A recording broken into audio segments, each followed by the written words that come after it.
Nice. Yeah, so fucking, you've been working. How do you find like podcasting? It's totally different, right? Hold on.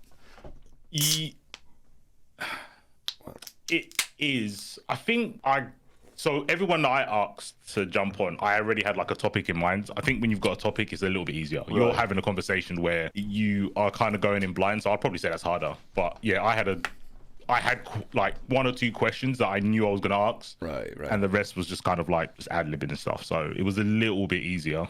Yeah. You see, I don't know, I suppose it's just sort of to the mantra of the show. Like, I don't prep questions for a bar chat, like, you know. Yeah. But so you kind of go in with a sort of a point that you'd like to chat about and stuff. Yeah. Yeah, that's basically how I guess selected the people I wanted to talk to. So, for example, with Ringe, or actually no, with Spud, it was because of that topic. That's the reason I wanted to talk to him. So the topic comes first, and then I kind of think who would be the most interesting person to talk to about this topic. Yeah. So mine's not nowhere near as like organic as your one. Mine's definitely like a fucking interview / interrogation. Yeah, man, you go in on people, man. I love Spud. Spud is like one of the nicest guys in the scene right now. Like, you know, he's just super like sweet and stuff. Like, it's just like he can hold his own in a chat. But I was like, OC4. As soon as you tweeted about it, I was like, oh, they're talking about the value of commentary. Oh, I don't know if he's prepped for this. Like, you know. He do his shit. Even when he was talking to you, I was like, oh shit, he's actually bringing stats. Like, he's done research. It's not just a feeling-based thing, which is fine. When people feel stuff, it's fine. It's just that you can't really have a back and forth, because otherwise it turns into someone trying to convince someone's belief, and I think that's kind of cringe. Wait 1 second. I've just noticed your camera is over the edge. Drift is going to kill me. Did Drift make your overlay? No. I this awesome girl, it's Don Quixote on Twitter. But she's awesome. Her link is down in the description if anybody's looking. She does some awesome stuff, because I was like, I wanted all bar stuff, so I want like wood and browns and stuff. Right. And then she was just like, yeah, cool, no problem. Boom, sent this to me.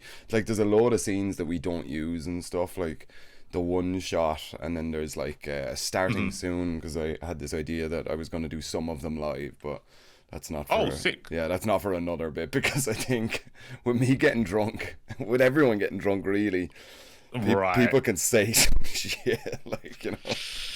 Yeah, I guess that's for the few people that you can rely on not to go totally ham. Yeah, I can understand that. That's why commentators, they're the best, man. Drift is like, immediately he's sweating now, like, you know. Yo, your patron's gonna have a real good viewing. Dude, session. That's a weird thing. Have you thought about that for yours, like a Patreon and stuff, and to do like exclusive? No, you wouldn't do it. Yeah, if like for me, like I said, I'm so bad at like promoting, networking, monetizing. I think if I tried, like, we've got the connections, right? I could talk to Globku, I could talk to Damascus. There's loads of people I could talk to get good at it, but it's just not me. I'm too grassroots / lazy to do all that. Do you edit? It goes back and forth. Do you edit your? No. No. I should just use Movie Maker. Like, it would be the same. Like, I have the thumbnail as the like first 5 seconds, and I have a tune. Shouts to Darkos. You gotta make a thumbnail, man.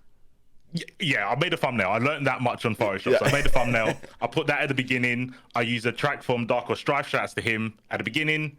And I tell people there is no editing. Say what you want, but I'm not editing anything out. So if you name drop someone, there's going to be no bleeps. Unless you do it live, there's going to be no bleeps. So, and again, it is more because of the authenticity and because I'm lazy. It's definitely a fusion of the two things. Sure. More because I'm lazy, but I want it to be like, I haven't silenced or tried to be like PC and stop someone from saying anything that was literally on their mind. So. That's fair. I mean, look, we've gotten into some wild conversations with some wild people, and some of the stuff kind of gets wild. So I respect that bravery right there.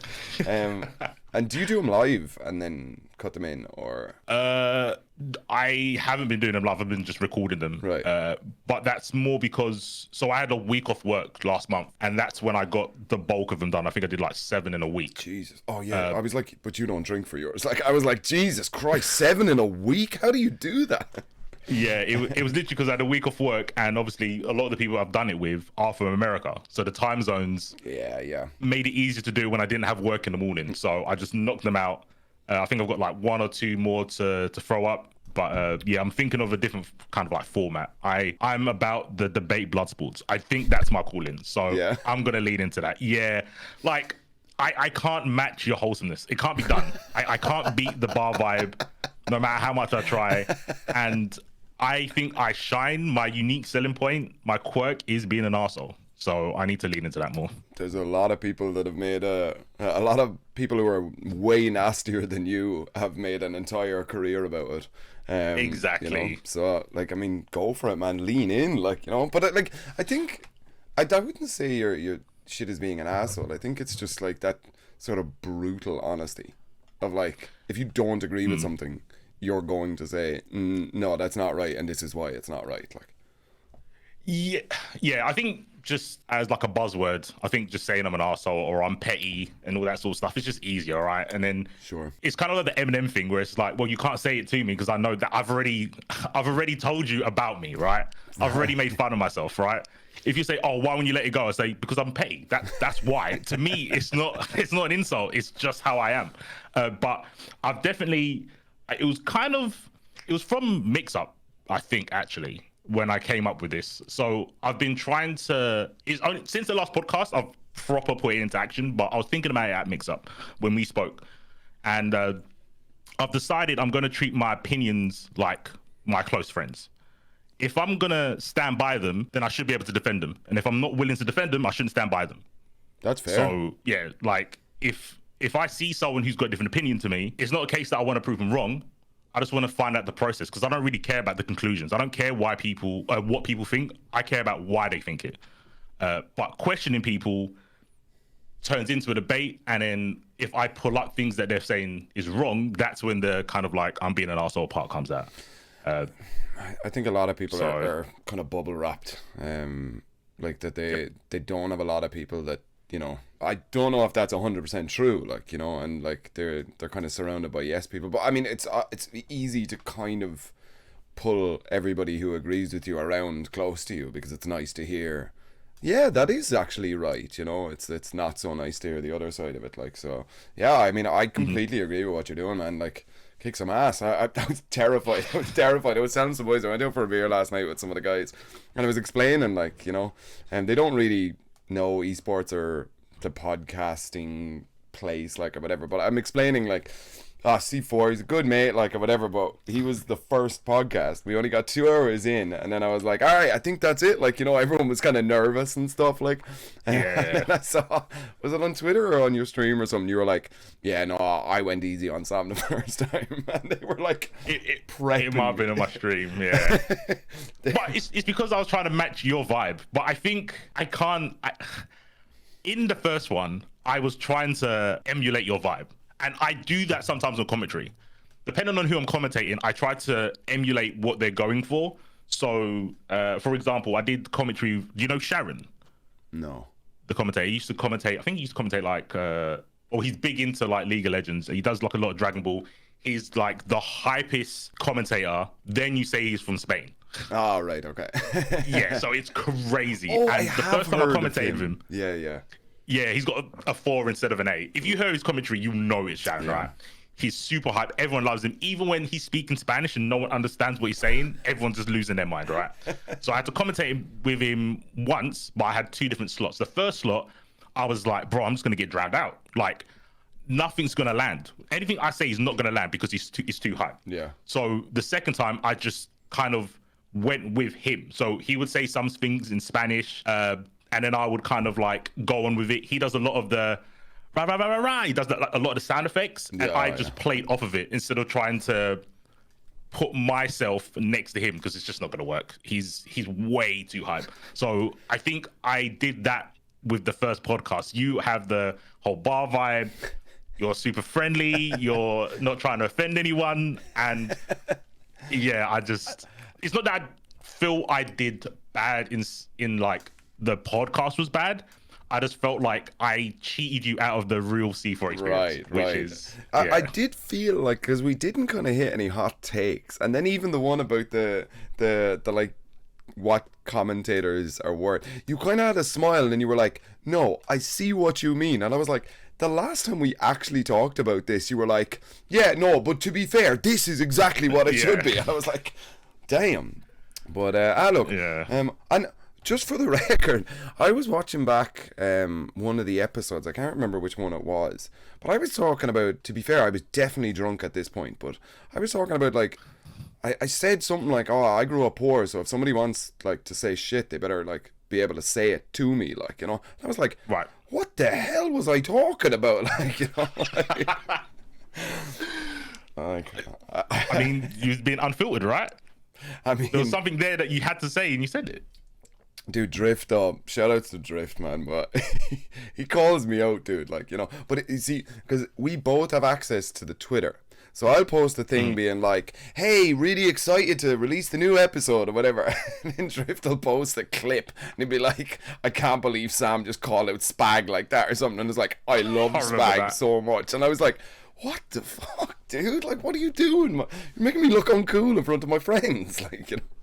I remember that. That was pretty funny. That was a good clip. Drift's he's too good. He is way too good. He is a machine, man. But yeah, fun stuff, man. Are you drinking today? I didn't prep.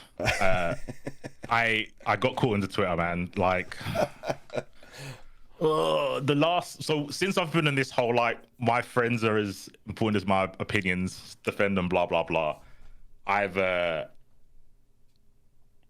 My perception of the FGC is just lowering. Luckily, what you were saying about having, like, yes people around you, I don't have that. I've got Theory and Jammers, so they kind of balance me out. Sure. Because I disagree with, especially Theory. Me and Theory disagree in terms of, like, fighting games. We pretty much disagree on everything other than the FGC stupid. Everything else we agree with, but I think Theory, since he's been doing his content, has kind of, he's, I think, in the mindset of, it's not that they're stupid by choice. They just haven't been shown good content to learn and stuff like that, right?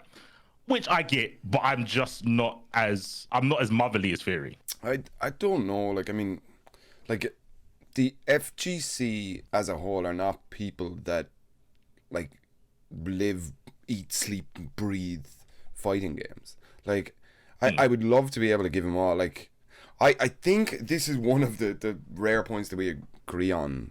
That, like, I'm not a huge fan of the kind of militant FGC types that are like, everything has to be community, everything has to be grassroots and stuff. Right.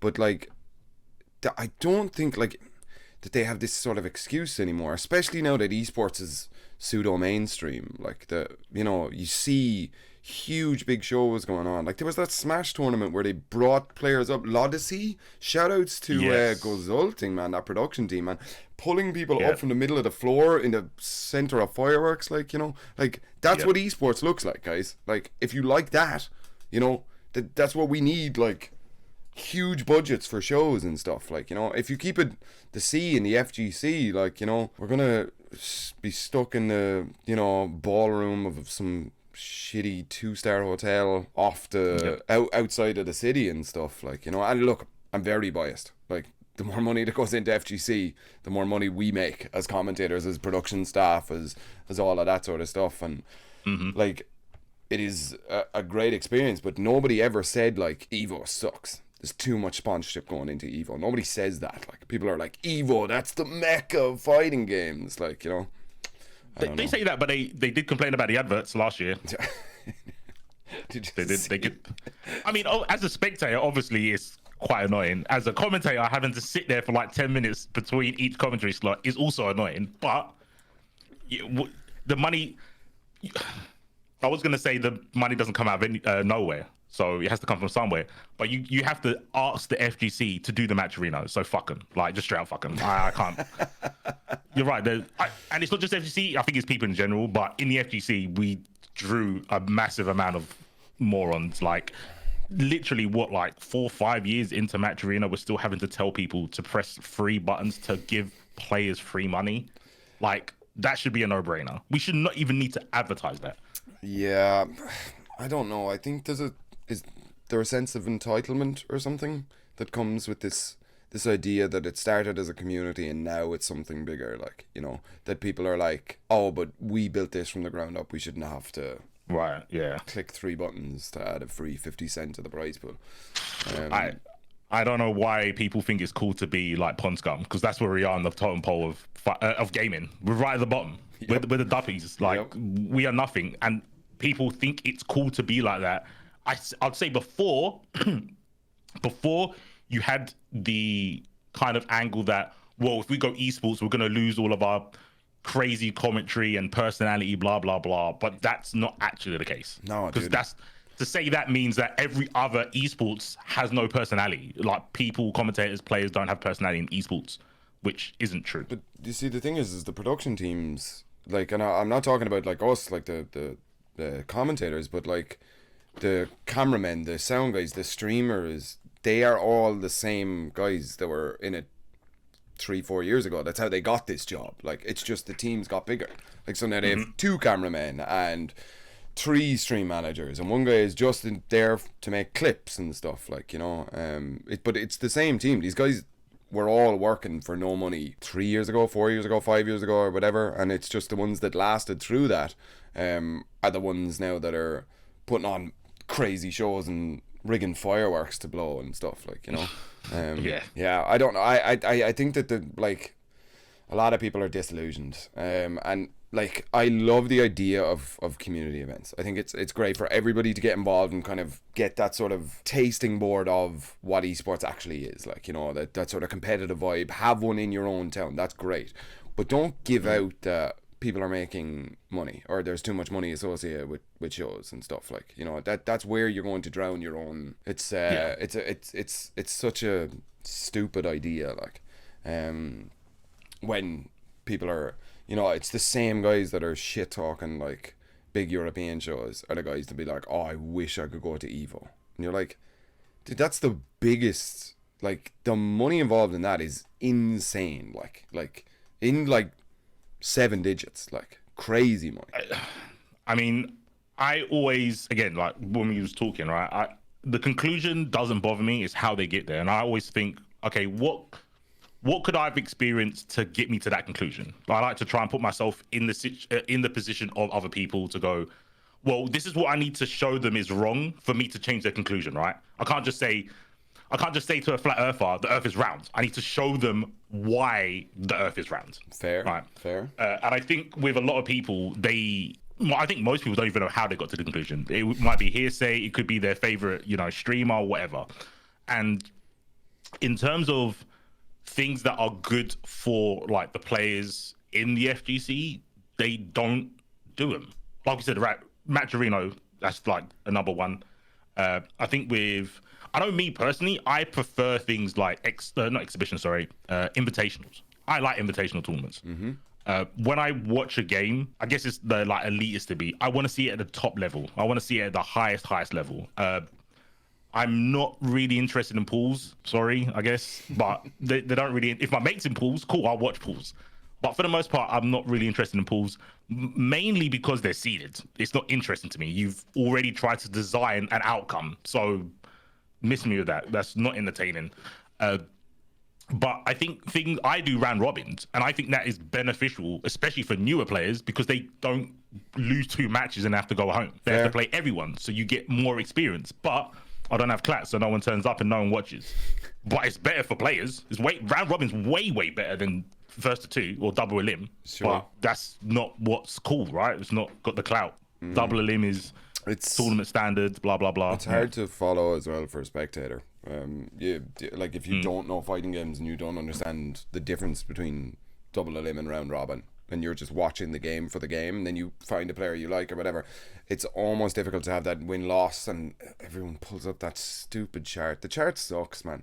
Like, they did it for, like, all of the TWT stuff, and it's like, even as commentators, we don't get told this. Like, we just get a spreadsheet of numbers, and it's like, oh, so if he then loses 2-1 to this guy, he's going to be tied on points with, I don't, like, it's ridiculous, like, just that number chart thing. But, like, yeah, I don't know. I mean, round robins, as you said, way better for the players, but is it, like, are we going for a spectator sport here? Like, or are we going for...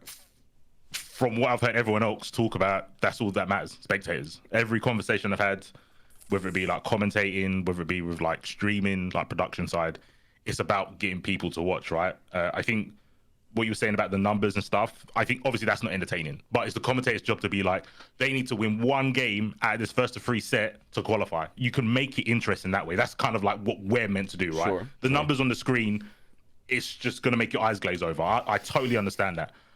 I like it because you get those. I used to do it where you could draw. You could actually just get draws. It was best out of 4, I think I did for Dragon Ball. So you could it could be 2-2. So you get 1 point each, right? And stuff like that. I thought that was hype. I think for streamers it's more beneficial as well, because if you're streaming your tournament run and you go 0-2, that's a hell of a short, quick stream. You've got to be done, right? But where you've got my stream showing like picked out matches, or you could watch your favorite player play minimum of like 6 games. Yeah. Everyone fucking wins in my eyes. I think it's a no-brainer. But like we said, but not doing that. I think for spectators, it's just as good. They've got multiple angles to watch the same tournament. They don't have to wait as long between matches because it's a round robin. You play a game. Oh, you need to play this guy. Go play this guy. You don't have to wait for their match. You know what I mean? It's. But I do think spectators seem to be the priority. I think even from the conversations I've heard you have or spoke to you about, your commentary is to entertain. That is for spectators, right? Exactly. That's it. I'm not shying away from that. Like, like, do you know? Like, I mean, do you see streams that have like, you know, any of the big tournaments of 50,000 views on them and like 30,000 views or whatever? Like, they're not all high level players. Like, you know. I would argue that like the majority of the high level players are probably at those tournaments if they're getting those sort of numbers, like, you know. So who are those 30,000 people? The FGC ain't gonna like this, but you know, they're not the ones who are paying for these events. Like, and these events are a huge amount of money to put on, like, you know. They're not the ones paying for it. Like, realistically speaking, why do you think Evo has ads every 3 games or every 2 games or whatever? Like, you know.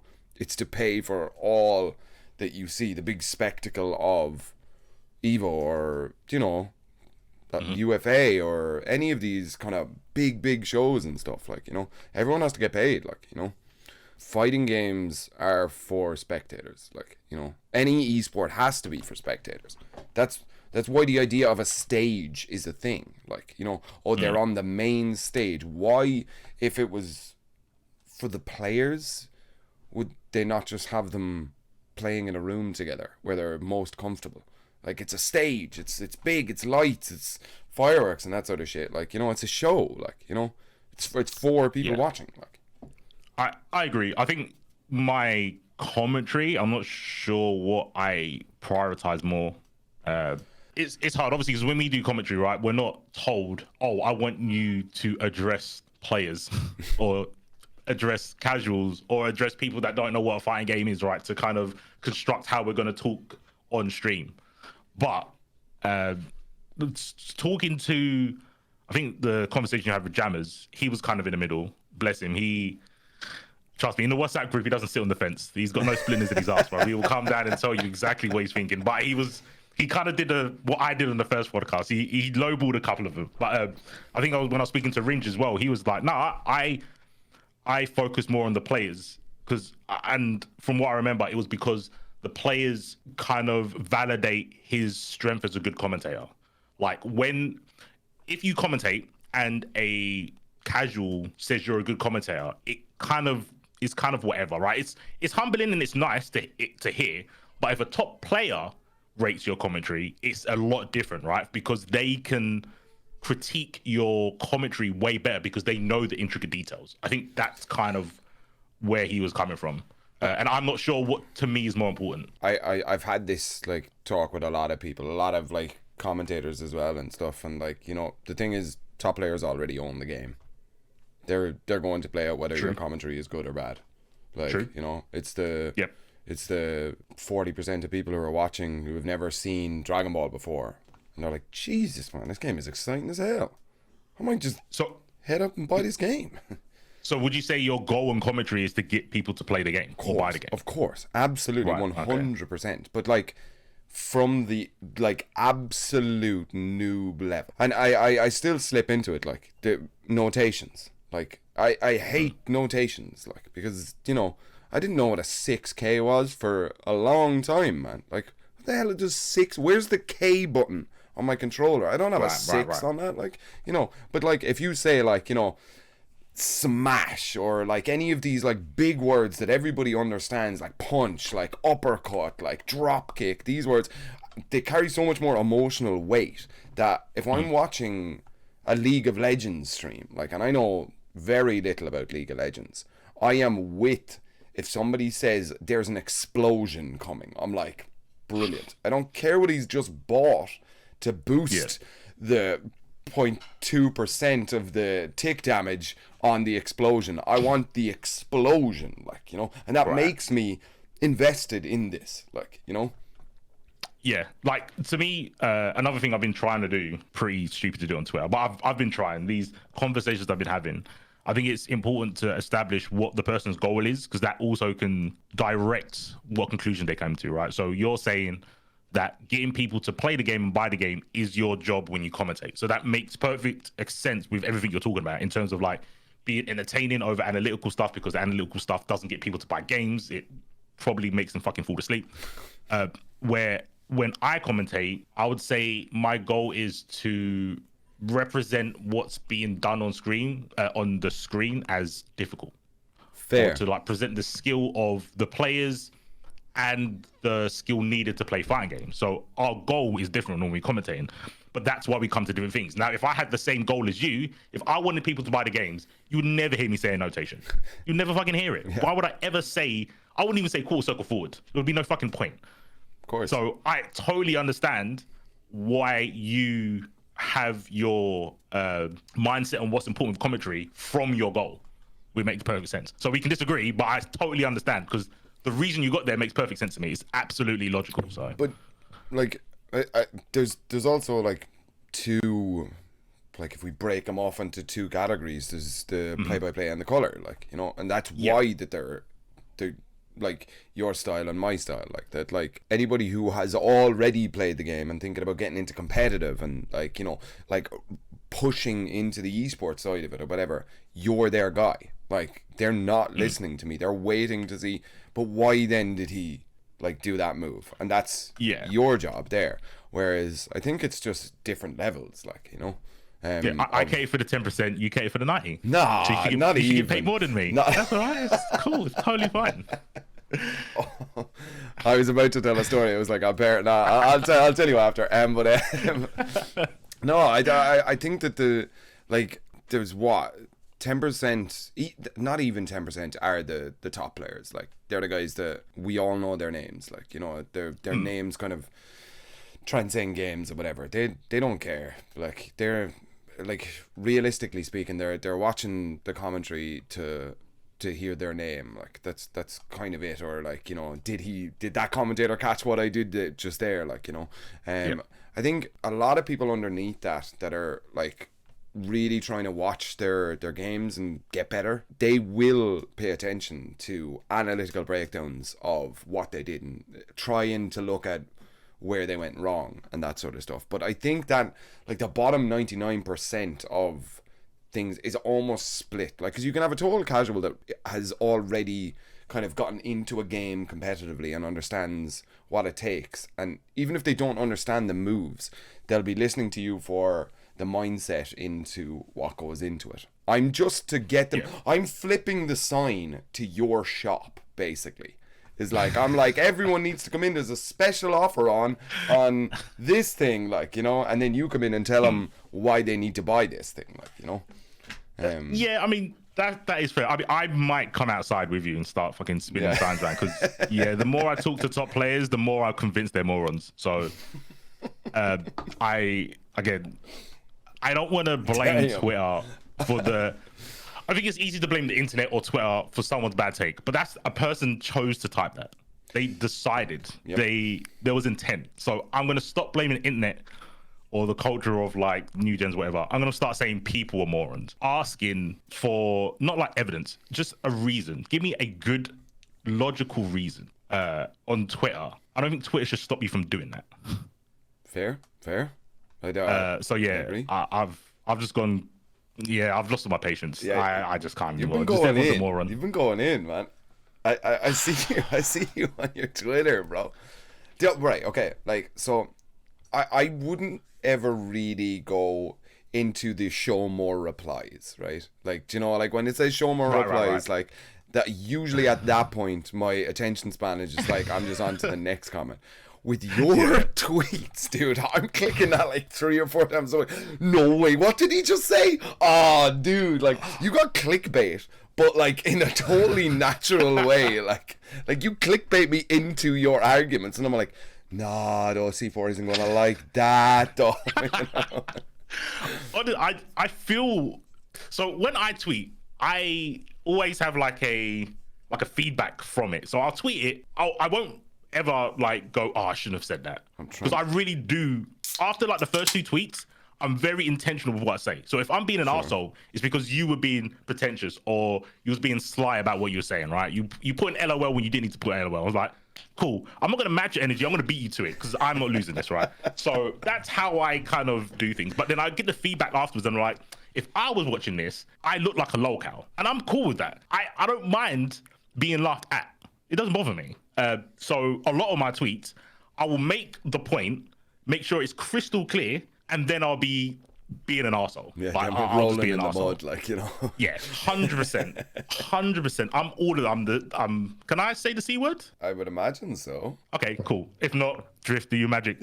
I'll be a cunt, I'll be petty, I'll be super, like, obnoxious, pedantic, anal about like, oh, well, you said this and you actually meant this. I'll do that because it's entertaining to other people, whether they're laughing at me or the subject. I don't mind, because even like one of them, I nearly said shout out to Sechi, but don't shout down to Sechi. He's a fucking moron, right? Damn. If I'm asking about health values, because I don't think you have this in Tekken, right? Really quick, really quick. In Guilty Gear, you've got HP and defense modifiers. Defense modifiers is like your scaling. HP is like hit point numbers, right? Yeah. And he's telling me about my character has the highest. I'm like, okay, could you show me why that is? Gave me a link and said, oh, his effective health is top 3. And I was like, do you know what effective health is? Because I don't. Could you tell me? He says, I don't know. So I'm like, why should I care when I commentate? Why should I care about catering to the top players when they're sourcing me stuff in links but don't know what it means? Fuck you. I mean, I'm with you. I'm with you. If you don't get it, don't bring it up, man. You know? That's why I'm coming outside and spinning signs with you, bro. These fucking top players just say nonsense, man. Yeah, I don't know, man. Have you been getting like hate for your Twitter? Because it like, what was it, 11 weeks ago we sat down and we had a chat, and since then man, your Twitter is fucking like popping off. Like, you broke me, Sam. You broke me. I'm not taking any responsibility for this shit, man. you showed me the fork in the road. You showed me the fork in the road, and I was like, I'm going down this path. Like, I think, in all honesty, I think there's a lot of I'm gonna say there's a lot more traditional helpful people in the FGC. What do you mean by traditional helpful people? So, you know, I think in the last one we've spoken about, or you might have spoken to it with Spud, about how people learn. People learn in different ways. Oh yeah, carrot or the stick sort of thing. Yeah. I'm the fucking log, not even a stick. I'm just log. Shout out to Rocket Raccoon. I'm log trapping everyone because that's how I came up and that's how I got good. So I'm like, okay, I might only reach 3% of the whole audience because they're the only ones that are receptive to this sort of understanding or learning. Fine, I'll just cater to them. Everyone else can look at me and laugh. I don't think I got any hate. I'm pretty sure people are just saying I'm a dickhead behind closed doors, which is fine. I don't care. If you want to shadow tweet me, it just shows me that you have no vertebrae. It doesn't bother me. I'm in a couple of weeks. You could have another podcast with me because I'm pretty sure I'm going to go down to the road of Discord or duck me and fuck off. Like I'm really tired of typing. Some guy called Frost said, "Oh, I think typing's a good way to do debates," and I almost wanted to go play in traffic. That's the dumbest thing I've ever heard in my life. What great debate has been done in text form? You do, because I said just jump in a VC so we can explain stuff. He's like, no, we can explain stuff in text. I'm like, do you know how many mannerisms or inflections that you miss in text that you could understand when you have a conversation with someone? Dude, just a perfect example of that is the Irish phrase, "What's the story?" means like, how are you? Basically, yes. Right? And I went into your stream when you were pushing the Marvel vs. Capcom. Like, and I just said like, wow, shit looks awesome. And I typed, "What's the story with this game?" Now, what I meant was, what's the story with this game? It seems like really fun. And you said, I think it's like Infinity Stones. So this person, you started explaining the actual story of the game. But it's the perfect example. I'm not even here for lore. Like, you know, like. And the worst thing is, I've spoken to you, so I know you say that. Yeah. But it's because I didn't hear you say it. I couldn't understand if you meant, what's the story of this game, or what's the story? Like. Yeah. But yeah, I know exactly what you mean, and it's hilarious that that dude's name was Frost, because all I can think of is that famous debate was Nixon and Frost. He was a TV host and stuff. Yeah. I remember that. I heard that. Yeah, that's funny. Yeah. But again, he's a really good player, and I'm like, damn, the bar's so low right now. Like, for players or debaters? I don't know. Maybe this is my bias, but I feel debating is only like a couple of levels higher than logic. What? Because debating is just explaining your logic to someone. That's all it is. I mean, is there not some finesse about it as well, though? There's like rhetoric, I think it is. So like how you get your information across. You can be good at it where people are more receptive. For example, when I say, don't call it a DP, call it a flash kick, because of how the input is. The way I explain it or want people to use the word makes them not want to use it because I'm belittling them by saying they're stupid, right? So a good debater will get the point across without making someone feel stupid. I don't care about that. I care about the content, not the box and bow and wrapping paper it's in. It doesn't bother me. So I question if it's worth catering for those people that don't have foundational logic, like just standard logic, no fuzzy logic or anything like that. Just, you know, exclude the middle, all that sort of stuff. Non-contradiction and identity. It's 3 things. That's all you need to know. And then that's the basis of conversation. Like, you can't have a conversation without logic. Fair.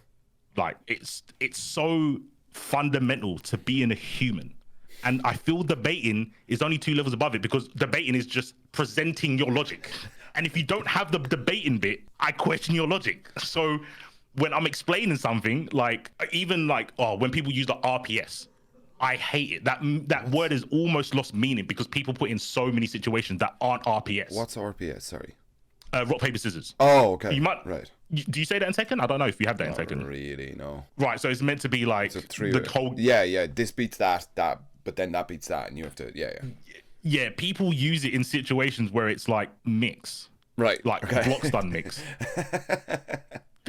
Unless you're saying drawing is a win because blocking doesn't actually gain you advantage. It's like, there's a lot of like words, and this is like the pedantic part of me where I want to hold on to them. So when new players come in, it has a meaning, because there's a lot of words that when you hit it for the first 1 or 2 times, you're like, oh, I know exactly what you're talking about. And the more it's overused in situations that it doesn't apply to, it loses its meaning. So it kind of makes my job harder as a commentator, because now I have to think of another word to rectify the damage you've done to the word that we had that was perfectly fine before, like RPS, where it could be like strike throw, or it could be 50-50 mix. To me, they're totally different. And most commentators don't use them the way I do, where my way is the correct way. So like, obviously a 50-50 is just a 2-way mix, right? Are you talking about a mix that has more than like 2 ways? So for me, a mix is just a mix. A 50-50 is a very specific type of mix where the high or the low or the left or the right, the two options would hit on the same frame. That's why it's a 50-50. Yeah, okay. You have a 50-50 chance of blocking it because there isn't like a OS, like a fuzzy block OS you can do with traditional mix. So when I say 50-50, I'm like, can you just say fuzzy guard if you're using the term fuzzy block? Just branding. Fuzzy guards. Yes. Fuzzy guard. If you went to fuzzy guards, then that's how you block mix. But 50-50s, they're different. But yeah, that's fuzzy guards. You might be ruining that word as well now. Be careful. My favorite term, and I remember the first time I heard it, I like burst out laughing, was hard to blockable. That got me so good, man, because I was like, they said it all the time in MVCI. Hard to blockable. I was like, what are you talking about? But it was a guy showing me some Mortal Kombat thing, and it was like, no, we call this a hard to blockable because it's almost unblockable unless you do this particular thing. And I was like, why don't you just say hard to block? Just say hard to block. Like, hard to block. True, actually. Because it just comes from unblockable, but it's not unblockable. But like, you're not coming from the extreme down, you're going from the bottom up. Hard to blockable. Like, it's... That's a good point. I don't know if it's a meme why we say, because I say it in MVCI and Skullgirls, because technically in that game you can't get hit low and high at the same time because that game's got assists, right? So you can make the assist hit low and then your point character hit high. If they did it on the same frame, it would be unblockable. Yeah. But some of the new tag games, they've made it so if something hits, if two attacks hit at the same time, the exact same frame, you auto guard it. So it's an unblockable, but that's purposely done with the wrong timing. So it's an unblockable that is hard to block because it's actually not unblockable. But you're right, it isn't an unblock. It's not a hard to blockable. It's dumb. It is actually dumb. But I was thinking maybe it's like slow overhead, where it's like a meme, right? A slow overhead. I don't know if it's meant to be like that, but I kind of don't want to say hard to blockable anymore now. Do you know what's another thing? You made a good point. Do you know what's another thing, right? That always used to get me. So I did like barber training college, right? And I got my like certificate as a barber, hence the mustache, right?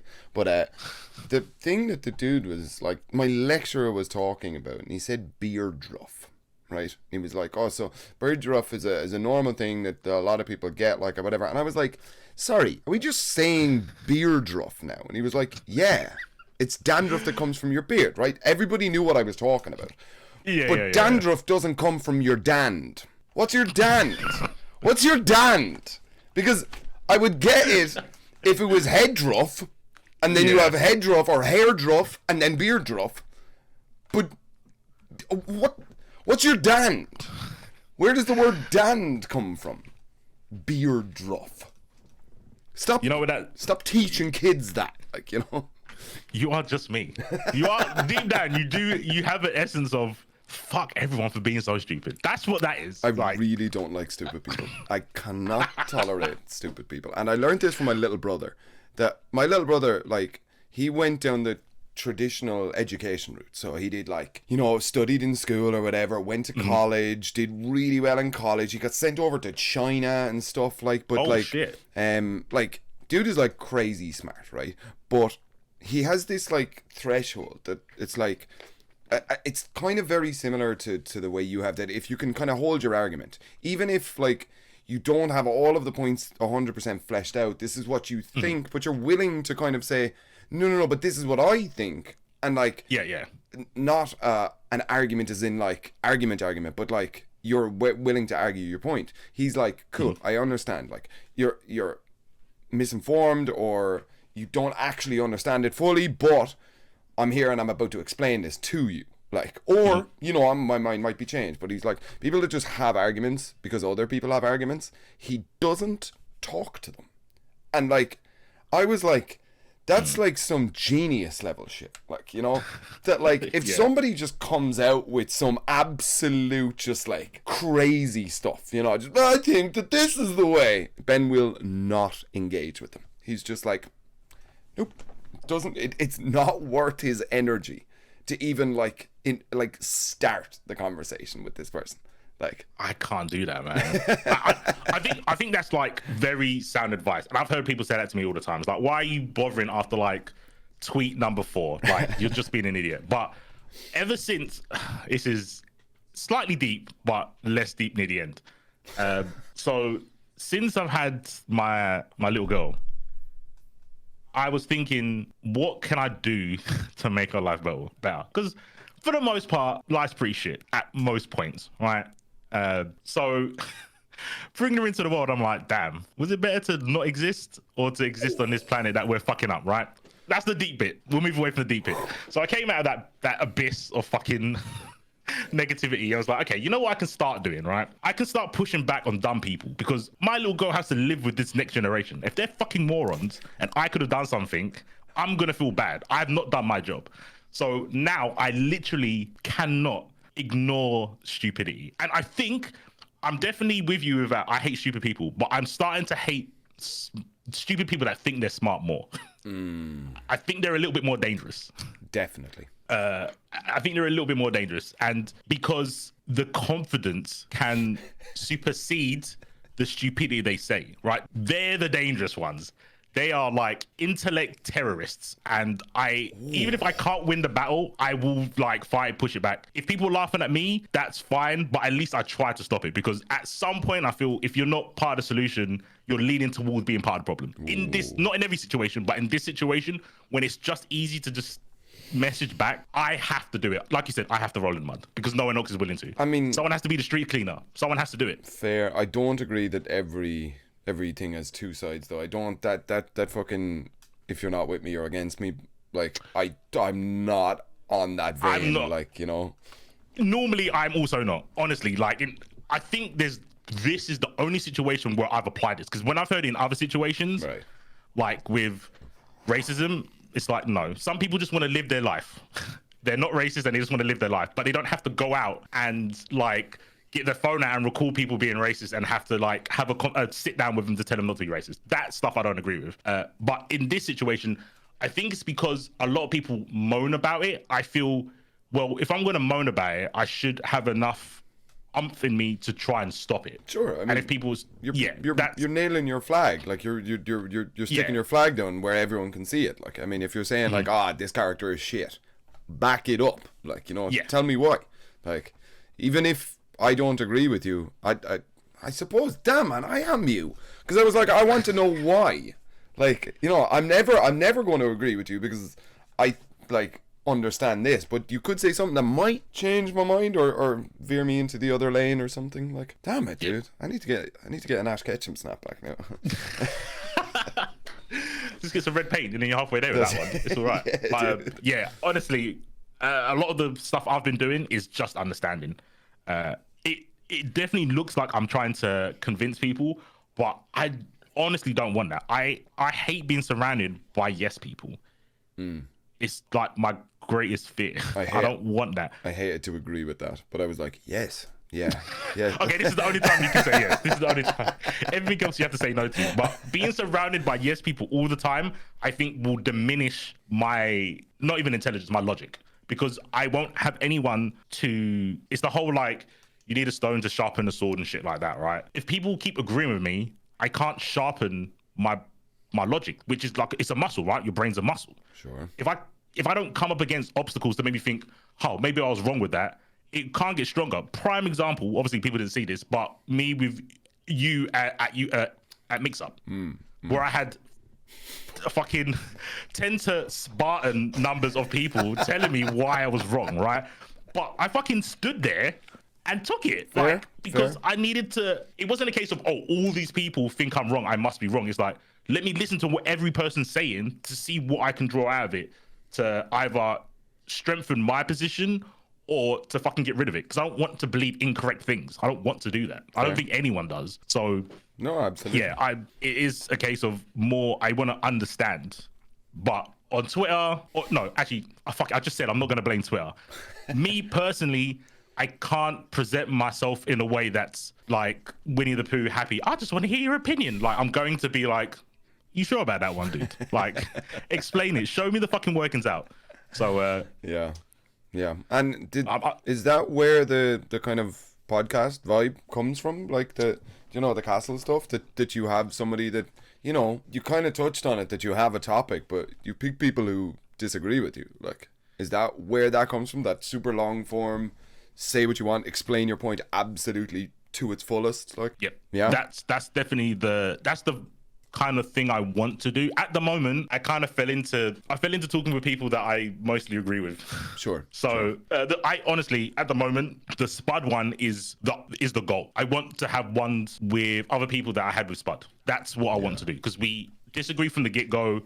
We knew we was going to debate, but it wasn't like conflict. Yeah. You know what I mean? We didn't come away from the fucking podcast and I wasn't like deleting his number off my phone and shit. It wasn't like that kind of conflict. And he understood why I was asking questions, not to be an arsehole or not to catch him out. It's because I want to understand your side to make my knowledge on this situation better, because I can only know it from my peripherals, right? From my point of view. I need other people's points of view to strengthen mine. So that's the goal. And then hopefully if I get enough clout, then I can get like a panel. I think a panel is a little bit better, because the one thing I would like, other than the like archive for my mental journey through the FGC, because that's what it is at the moment, is for people to be able to watch it and pick out ideas from people they wouldn't normally listen to. So I want to get something like Juicebox and Jibbo, two people you probably not heard of, but they're from the same generation, but they occupy different spots in the FGC. One plays like Virtual Fighter, one plays like Third Strike, right? And I think it would be cool for the people that watch Juicebox of Virtual Fighter to see an idea from someone who plays Third Strike on a fighting game. I think that's super. Or when I came to fucking Golden Letters, and you was explaining to me about Tekken. I didn't know there wasn't any anti-airs in Tekken. I didn't know that. Sure. But you told me that. Yeah. It's super interesting to me. Yeah. I think it's a great idea, and I think like the more you get to go out there, because I think you're like, the way you talk is like really, really interesting, and it's not the norm. Like that I think everybody is like trying to be polite and stuff, whereas you're just like, I don't know, like, you know, that doesn't sound right or whatever. Even like you'll just question shit, like, you know, and like I think a lot of people do think like that, but then the sort of politeness or kind of societal norms kind of pulls them back into shut up, don't be noticed, and that sort of stuff. Like, the more shows and shit. Why is it called a castle? I was thinking that. Oh, so because I'm a nerd. Is because you're the king? No.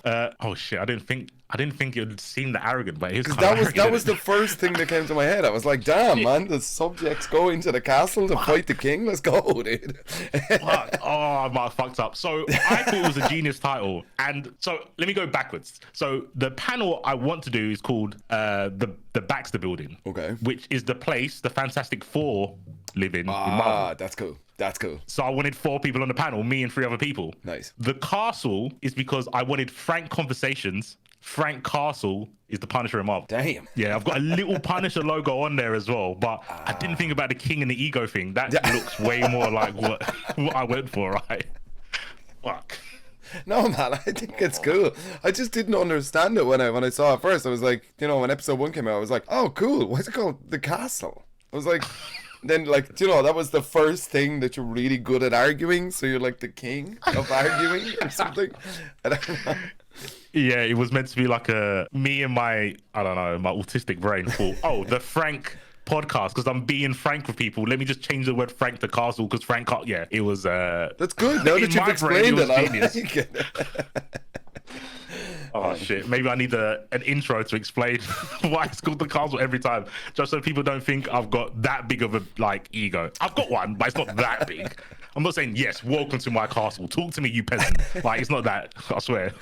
You know, like Game of Thrones, when there's a queue up where you get to, like, you know, some farmer has stolen my lands. Yeah, oof, mate, that is now I feel like I need to get a crown and use that on the podcast. But every part of my body saying don't do that, don't lean into it. That's one thing I shouldn't lean into. Dude, send me your address, man. I am sending you a crown right now. I am picking the worst, like the most garish gold and like brilliant. I do want to go back to what you were saying about, I think it is normal to like be adverse to conflict. So even if you think someone's saying something slightly incorrect or something you don't believe in, you just go, yeah, okay. Like I do it with like religion. I'm an atheist. I don't believe in God. But when people talk about God, I'm not going to be like, what? Show the proof. What page? What chapter? I'm not going to do that. It's stupid, right? So you just kind of just sit back. I think because fighting games aren't as important, it's very easy as like a starting block to be like, what do you mean that's good? That's not good. I'll show you why it's not good, blah, blah, blah, blah. I think it's such an easy, like, lowball conversation to disagree on, and for not to escalate into like disliking an individual. But I'm also not here to make friends. Like, sure. To me, the FGC is not Tinder. I don't give a fuck. I think, like, personally, outside of fighting games, I think the bar for someone to be classed as a friend for me is pretty low. I also don't have many people in it, and I'm okay with that, right? Like, I always mention like Theory and Jammers because they're like my original mates from inside the FGC, right? Because that I could, funny enough, Theory put up a tweet today talking about what part of the FGC he kind of liked, and it was going to travel 2 hours to play cross Tekken with 10 people. I am the same. If I only knew those 10 people for the rest of my FGC career, I would be happy, because that's what it was to me. It was playing those people. Jammers always beating me up, me having to go back home for a week and practice, and then he would turn up the next tournament with another character and then I'll get smoked, right? That sort of shit was fun. Like, and I don't need more of that. I prefer quality over quantity, where I think more people want everyone to like them, which is pretty human, I guess. But for me, I couldn't give a fucking shit. Like, it doesn't bother me. So if I appear rude to someone, it's because I'm not trying to be friends with them. They're just a person to me. I'm not gonna like tell them to go swallow a cactus or anything. I'm not gonna be like hot and like mean, but I'm not gonna show them respect. I think you earn respect. Everyone should earn it. And I don't need it from everyone. So I'm not gonna seek it from people. Do you know what I mean? Yeah. But you have it, Sam. You have my respect. Thank you. I do appreciate that, man. I think that there's a couple of people within our field that are just like actual humans, like, and I don't know, like, I just tend to gravitate towards like production. I don't know why, but I'm just like, because I came from like labor, like work, like into career where I don't really have to work, like, like it's all very like, I mean, there's a lot of research and shit, but it's not, I don't have to lift heavy shit anymore, like, like it's just sit down, talk into a microphone, and somebody liked it somewhere up there, so now I get asked to talk on another microphone. But like, like generic fucking fighting game player, like the FGC, like fucking pusher, like fucking, they're not real people, like, they're fucking, they'll ask you some bullshit, like fucking shit about like, like, just to get like, okay, so this is gonna start off sounding like I'm like fucking ego, but like, because we're personalities, right? That we're like the faces of our respective games in certain situations, right? Like big tournaments or whatever. You get people asking you some fucking, I don't know if you get this, but like, I play Eddie Gordo in Tekken, right? I should not be the one that people come to about matchup fucking knowledge, right? Okay, I might have watched 1,000 more hours of top level games than you, but somebody goes, oh, how do you find the Zafina Steve matchup? I'm like, why the fuck am I your person here now to talk to about this? Like I have opinions about it, but what made you think that I was the guy to come to about this? Like, and there's like a fucking professional Steve player over there, and there's 3 professional Zafina players over there, but why the fuck am I being talked to? It's this like idea that like that we're all now in the same fucking tribe, so everybody has the same fucking views, like, we're all part of one big fucking clique. We all wear the same jackets and show up to the same shows and this sort of shit, like, because we're now part of the Tekken FGC. And like, to be fair, there are some fucking awesome people within this group, like, there's also a lot of fucking just odd strange people that, like, I was at a show one time, right? And I swear to God, I love Anakin, the Tekken player, the Red Bull representative Anakin or whatever, because I don't think I've ever talked to him about Tekken. Like, oh, really? Maybe once or twice, like, oh, who are you playing? Shit, who does he play? Like, that's cool. Like, but like, we don't talk about Tekken when we meet up. When we talk about whatever city we're in, oh shit, have you checked out the bar just down the road or whatever? There's a restaurant just over there. Sick, like, or whatever. But we were out one time, I can't even remember where it was, but like, he just asked me, oh, where's the other guy, like, who I was with earlier on that day? And so I messaged the guy. I was like, hey, what are you at? Like, it's me and Anakin.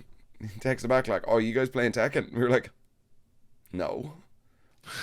Yeah, but I get it. But just come down and be part of the human experience, like, like, multi-dimensional humans. Like, obviously, like, Tekken for me is huge. Like, I love everything about it. But Yeah. I also love to chat, and I also like to go on walks sometimes. Like, you know, like, it's not 100% Tekken, like, you know. I think I know with me, I think especially with, like, again, I'll use an example because I always do. Theory and Jammers. I think 99% of the time, the reason we get together is games, but we spend probably 10% of that time actually playing.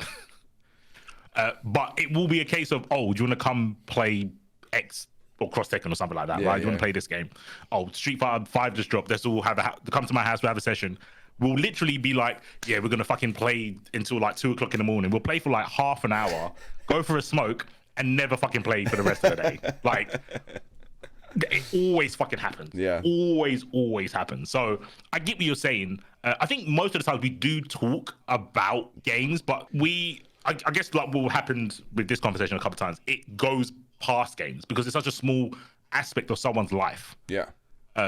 And a lot of the reasons you act a certain way in the FGC is because of how you act in life. And that normally steers the conversation. Yeah, I definitely get what you're saying. I think some people can only function within the framework of frame data or sitting down and pressing buttons. I was thinking, so when you're talking about you being the commentator and people asking you instead of the top player, I do think the commentators are the middlemen because all the commentators talk to all the top players. But they're not on a pedestal because they don't play. So I think casual people think that they can go to us as we should have the knowledge because we talk to them, but we're not as standoffish as the top players. I never thought about that. That is such a good point. Yeah, I never thought about that. That like because in our head it's just like just go talk to the guy, like, you know, because that's what we would do.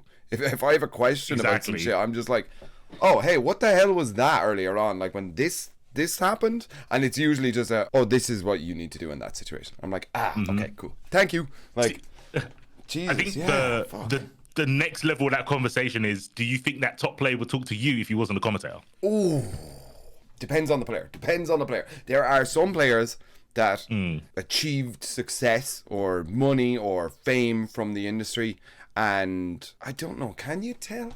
No, I suppose it's usually stories that I hear of, like, some top player fucking said some shit to this guy, like he wouldn't talk to that person unless that they, you know, did that sort of shit. But I think that there's mostly the old guys are like, you know, like the older kind of previous generation guys who've kind of been with, you know, Street Fighter and Street Fighter 3 or 4 or whatever, like, you know, those are the guys that are like just super cool. It doesn't matter like who you are or whatever, like, you know.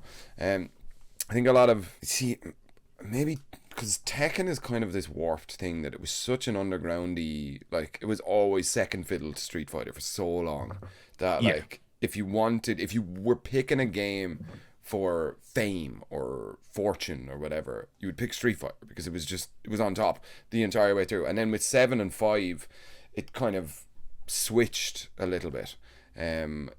So now we get these guys that are buying houses and getting married off prize money and that sort of stuff. So it's the same thing as the kind of, what do they call them, .com millionaires? This is probably a dated term, but like, you know, I know he's talking about that, like these new money millionaires, like, you know, like there's very few millionaires in the FGC sphere, but you know, like they have that sort of, well, look what I've achieved sort of vibe about them, like. So I don't know. That's a really difficult question. Would they talk to me if I wasn't a commentator? I think I'm cheeky enough just to fucking talk to anyone anyway. Like, you know. True. Like I think you could. That was a bad question. I should have said commentators in general, because you could fucking talk to an inanimate object. Like, you are that guy for sure. I was thinking, like, when I played, so you had like let's say there's like 2 different types of like top players. You got the people that you described, the old heads that will talk to anyone because, you know, they just play for the love of the game, not to get paid, right? Yeah. And you get the other people where I think they're given such a self-esteem boost that it's not worth their time. And I don't mean this in like a bad way. It's not worth their time talking to everyone that approaches them. I would probably be the same. I think the whole, there was a couple of tweets, again, stupid people, talking about, I play this person and I asked them for advice and they said, oh, just like go on the YouTube or go on the wiki or something like that. And I was like, you know, there's MetaFi. People get paid to teach you. Why do you think that top player should take time out of their tournament run to explain to you why you're shit? Like, that doesn't make sense to me. When I was playing, I just made a Google Doc because I got tired of talking to people. I was just like, here, link, hyperlink, literally verbal hyperlinks at people when they were saying like, oh, what did I do wrong in this matchup? I was like, yeah, link, Google Doc, King's Dictionary. It's got all my tech in there and it shows you how to beat it. Now you don't have to talk to me anymore. Cool. Wait.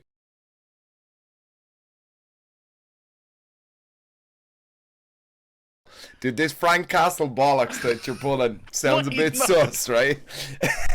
I swear it is nothing but a coincidence. A massive coincidence.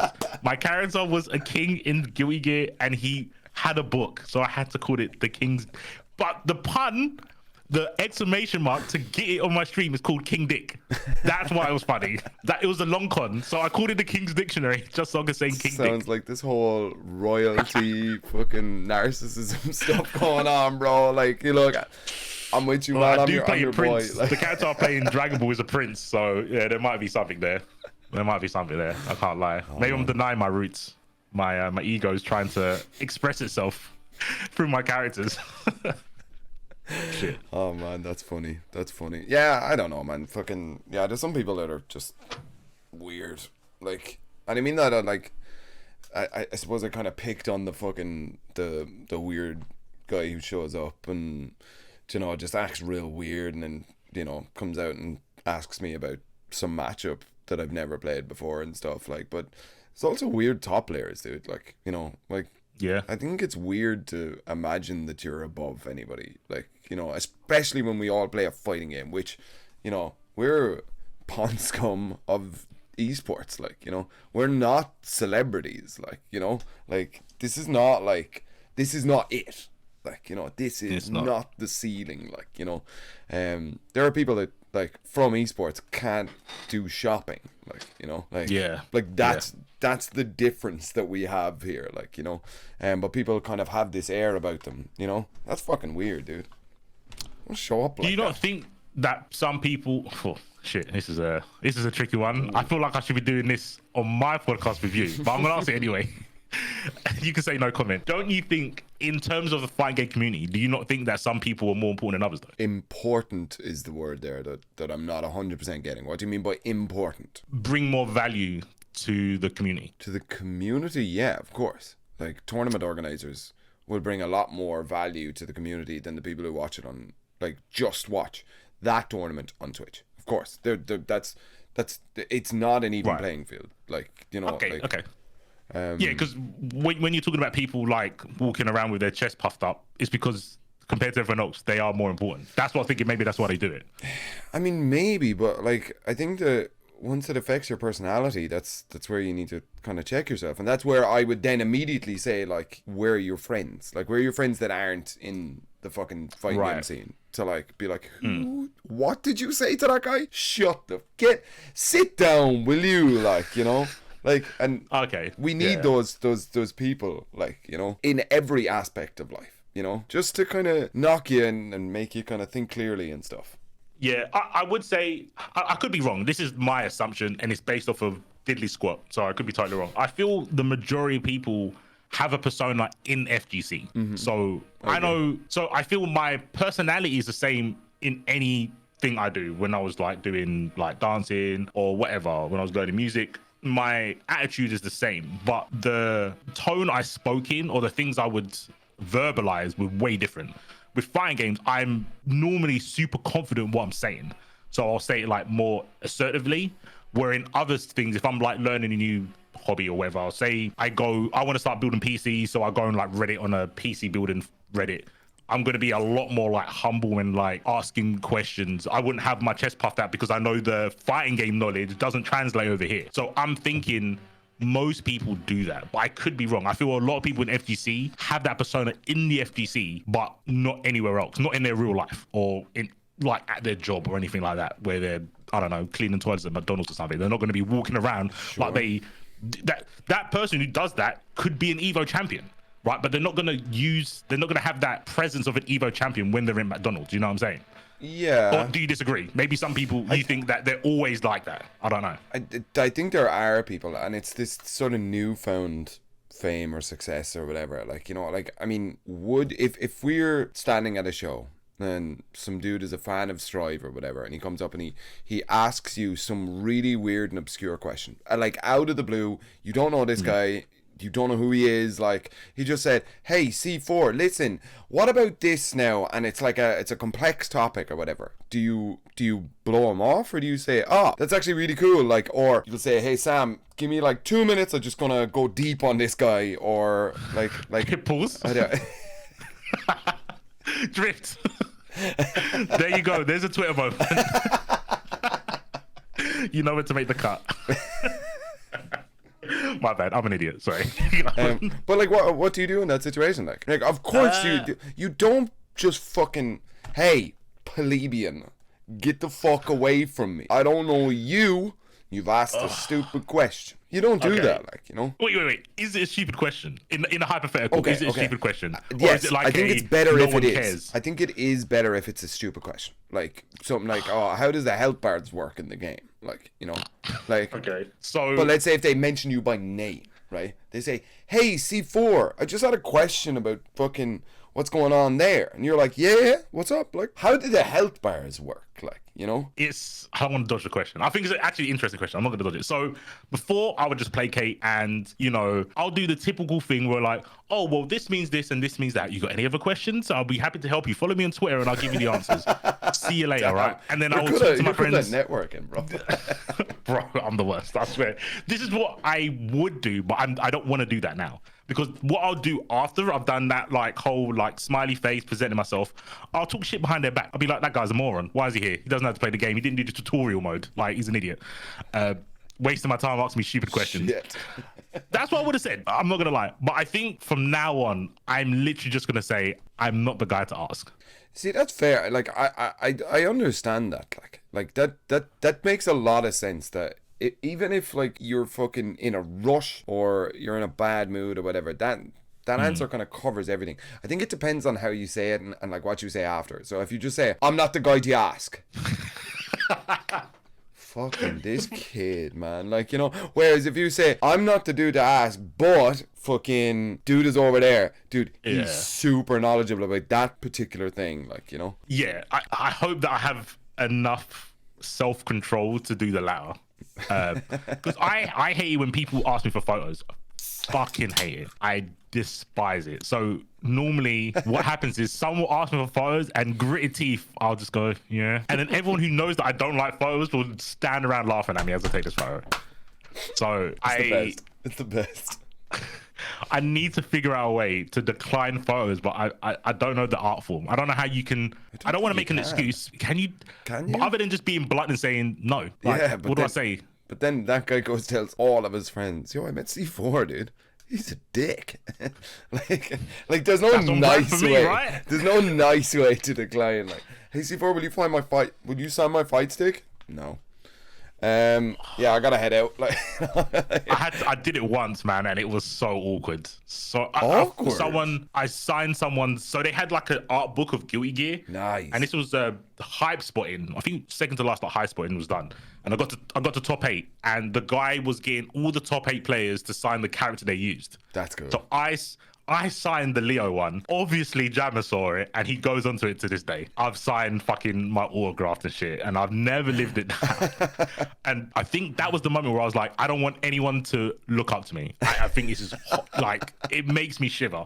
Like you always say, I'm just a regular person who had enough money in my pocket to buy a fucking microphone. That's it. I'm no different. I'm a stream monster that had £100 to get a road pod. That's it. And I mean, there's definitely other skills attached to it that you're ignoring. Do you know, being a dickhead. When people say like, oh, public speaking, I couldn't do that. Oh, if there was 4 people in a room and I had to tell a story, I couldn't do it. And you're like, what? Shit! I actively search those like encounters out. Like actively. I'm like, wait, how many people are looking at me? Let's go. Right. So one day I was there, like, you know, I have no idea what I'm talking about and shit half the time. The thing is, I used to think that for me, the line is getting blurred because people have that attitude online. And now, obviously, online isn't the same as real life. I mean, this is why I'm like, jump into Discord or don't talk to me on Twitter. Because I just want you to, I want to see that you're a real person, like you kept saying. Fighting game players aren't real people.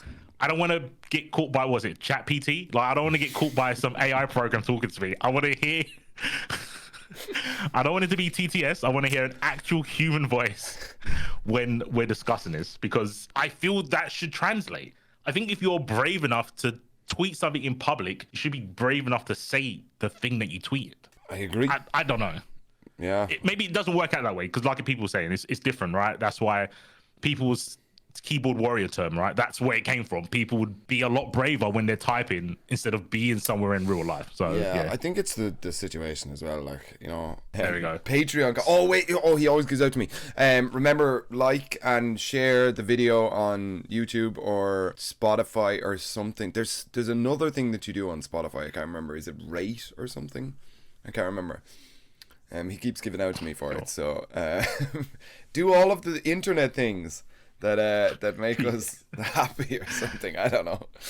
Hit the show more in the description below, and then hit the hyperlinks, and then do things with it. Tell your parents to check it out. Yeah. Oh, definitely send this to your parents. Yep, definitely. For anybody who's watching, any viewers of Fuzzy Guard, I will kiss their parents on the mouth. And you don't even need to be a tier 3. just like and subscribe. Smoochies. Yeah, so you booked up for 23, yeah? You getting some shows? Fingers crossed. So I've got Mix Up. I was gonna say Mix Up 2020. Yeah, an undisclosed amount of time away, so we're all good. Yeah. So Mix Up. I was thinking about going Combo Breaker. Oh yeah. But I don't know if the funds would allow it. So yeah, only the best. Nice. I should be going to that, and that's not till September. And everything else is question mark. UFA's not been announced. What else is there that I was thinking about going? Probably it's the same as like last year. Pretty much all Europe, unless they pay me to go outside of Europe. Let's go. Have you put in your application for Evo? Yes. Nice. With the best churl known to the sea. I actually saw it as I went into our Discord call because you sent it to me. And I was like, I have to, I think, because I didn't like link it in the description, I am absolutely linking your show reel in the description of this video. Check it at the bottom because it is ridiculous, dude. It's a work of art, and beauty is in the eye of the beholder. I think I'm not sure if I explained it on the first episode of like why I did it like that, because there was a reason. I wasn't just trying to be a hipster for no reason. It was like meme galore, like that's it's all memes. It's all memes. My first one was too long. Oh no, Jammers spoke about it. That's why. So Jammers was talking about me and his conversation about commentary, and my first reel was about 7 minutes long. Jeez. Jammers, I sent him the link. He didn't even watch all of it. He went, yeah, that's way too long. And other people told me as well. I was like, relax, I've got this. So the first bit's kind of just traditional, like, listen to me yell, listen to me say some numbers, blah, blah, blah. And at the end, I have Ringe. I did ask both of these people first. No, I didn't actually. I didn't ask James Chen. But I asked Ringe. He said on his stream one time when I was watching, he thinks I'm one of the best commentators for Guilty Gear Strive. I was like, that's going in the reel. Of course. Can't do any better than that. If Ringe says I'm good, you fucking know I'm good. I'm sick nasty, right? And then when James Chen and Ultra David and Suboware used to do the Tuesday show, I got third. I got nominated for like best up and coming commentator. Nice. And that went in my reel as well. So I was saying to Jammers, that last minute of this 7 minute thing is the most important. So I'm not cutting it out, because they're the recommendations that actually matter, because I mean, it's all about clout. So using my career for science, I went, fuck it. I'm just going to put a meme video out there and see if I get to Evo. So we'll find out. You're so much braver than I am, dude. The mud is everywhere, not just on Twitter. Man, that's hilarious. Yeah, I can't get around to making it a reel. I made one in 2019, I think. And then so you got to Evo without a reel. I think that's even better than me. Oh, yeah, maybe I shouldn't have said that. I just sent him YouTube self-doxing. I just sent him YouTubes, man. Like, I was just like, I've done enough. Like, you know, Like look at all these shows that I did. Like, you know. Do you think I don't know if I spoke with this with Spud. I think I wanted to. I might have touched it. So with not just with commentary reels, but to show how good you are at commentating, do you use the events you've done as a demonstration of how good you are? So this is, I don't think that's good to do. I don't think that shows anything. I think the reels, and I had a chat with this about a Rocket League, or with a Rocket League commentator. Dude is like well respected in the Rocket League sphere, but he was saying like commentary show reels aren't to see if you can commentate. Like anybody who's watching the show reel, they're not fans of yours. Like they don't want an intricate breakdown and how quickly you can break down this point. What they want to see is like, are you okay on camera? Can you like look directly into the camera to talk some shit? And can you plug well? Can you make your shit feel natural? Because they're production teams. Like these are like head of talent at Evo isn't like looking at your reel because he wants to know if you can commentate. Like so you're the idea of a show reel isn't to show people you can commentate, because if you're applying for Evo, you kind of want to be like known already. Like nobody's getting Evo as their first gig. Like, you know. Yeah. Everybody who's on the Evo commentary team has done this shit before. Like, so commentating itself is not a thing that they look for. Like, but I think for everything, like, unless you're kind of, maybe if you're working with an org that are now pushing into your game, that maybe they want to see, do you understand the game? But like, you know, like if I have a question about, like, I don't know, Marvel, like I'm asking you, and I've never seen your Marvel commentary, but I'm just under the assumption that you understand this better than, and you know how to commentate, like, you know? Right. So damn, I feel bad now because I haven't got any Marvel in my commentary reel, but I want to commentate Marvel. But dude, Marvel's at Evo now. Shit, I forgot, dude. Yeah, I kind of want to go this year. But I don't think it makes a difference. I think if you check the box that said what are you interested in, or like what can you commentate or whatever, you know, and it says like the games. If you check Marvel, like, I mean, they'll see that, like. Yeah, fingers crossed I get it. I did do that. I ticked like Marvel. I might even put KOF in there. I put quite a few games. I don't want to be tied down. Oh, we definitely spoke about this last time. I don't want to be tied down to like one or two games. I want to be a commentator, not a Marvel commentator or a Duty Gear commentator. So I definitely want to spread my wings, I guess. And I just want to be good at talking. Yeah. Considering I don't like talking to people, I want to be good at talking, funny enough. So. I'd imagine for Marvel though, they're going to bring in the old heads. Like I doubt that they're going to bring up a new commentator to do a game that's been requested for fucking years, like at Evo. Like it's you know, I don't want to mention names, but it's probably going to be the two that you think it is for top 8. Like, you know, like I mean, who shall not be named, but we know. Like, we all fucking know who's doing top 8. It's okay. Yeah, but I mean, even pools, like, you know, it's Marvel, like, you know, you're not getting new viewers for that one. Like, you know, you're getting people that wanted Marvel for the last couple of years, and now they get Marvel, like, you know. I'm hoping people watch that game to, I don't know if it's the lizard part of my brain, the old lizard part, where I'm like, back in my day, games are fucking hard, man, and you're complaining about this. I kind of want them to see that so they can experience something being truly unreasonable. But who cares? I don't know, man. I don't know. I guess do you get that with like Tekken? Like, because Tekken's a massive legacy game. Yeah. And I remember some people saying, "Oh, did the throw system change? How you tech throws from 1-2 and 1+2?" Yeah, it did change, and it hasn't always been the same. The command throws are 1+2. I think in Street Fighter, it's a total 50-50, right? Like that you just have to guess between two options. Am I right? So there's a tech window. So you have like a certain amount of, I can't remember the frames. Someone in the description. Put comments in the description. There you go, Drift. Leave the comments if you know the window of techable time. It's normally borderline reactable. I think, I know you hate this shit. I think human reaction was like 18 to 16 frames. So anything less than like 16 is unreactable.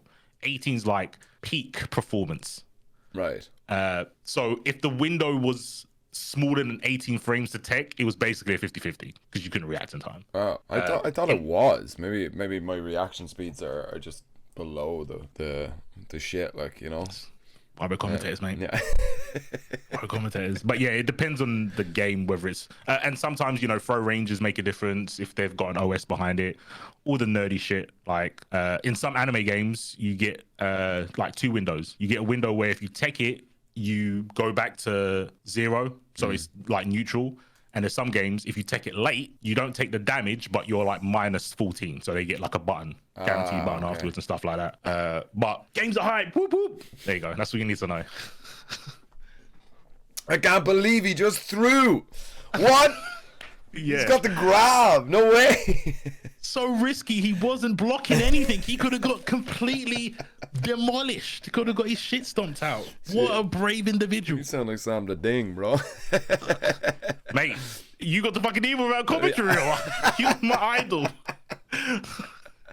You are the pinnacle. No, I like, once I learned that, like, once I had that conversation with that dude from Rocket League, and like he was doing esports, like, you know, and like fucking talking about commentary reels, and it's like, it kind of doesn't matter. And I think like that, like, if you go out of your way and invest in a video editor and stuff, you're definitely going to make a difference. Between commentated a couple of online shows, and I'm now looking to get into a position where, you know, I can start like looking at applying for Evo and stuff. Yes, definitely do that. But like, did you watch the last Tekken show? I was probably on it. Like, you know, like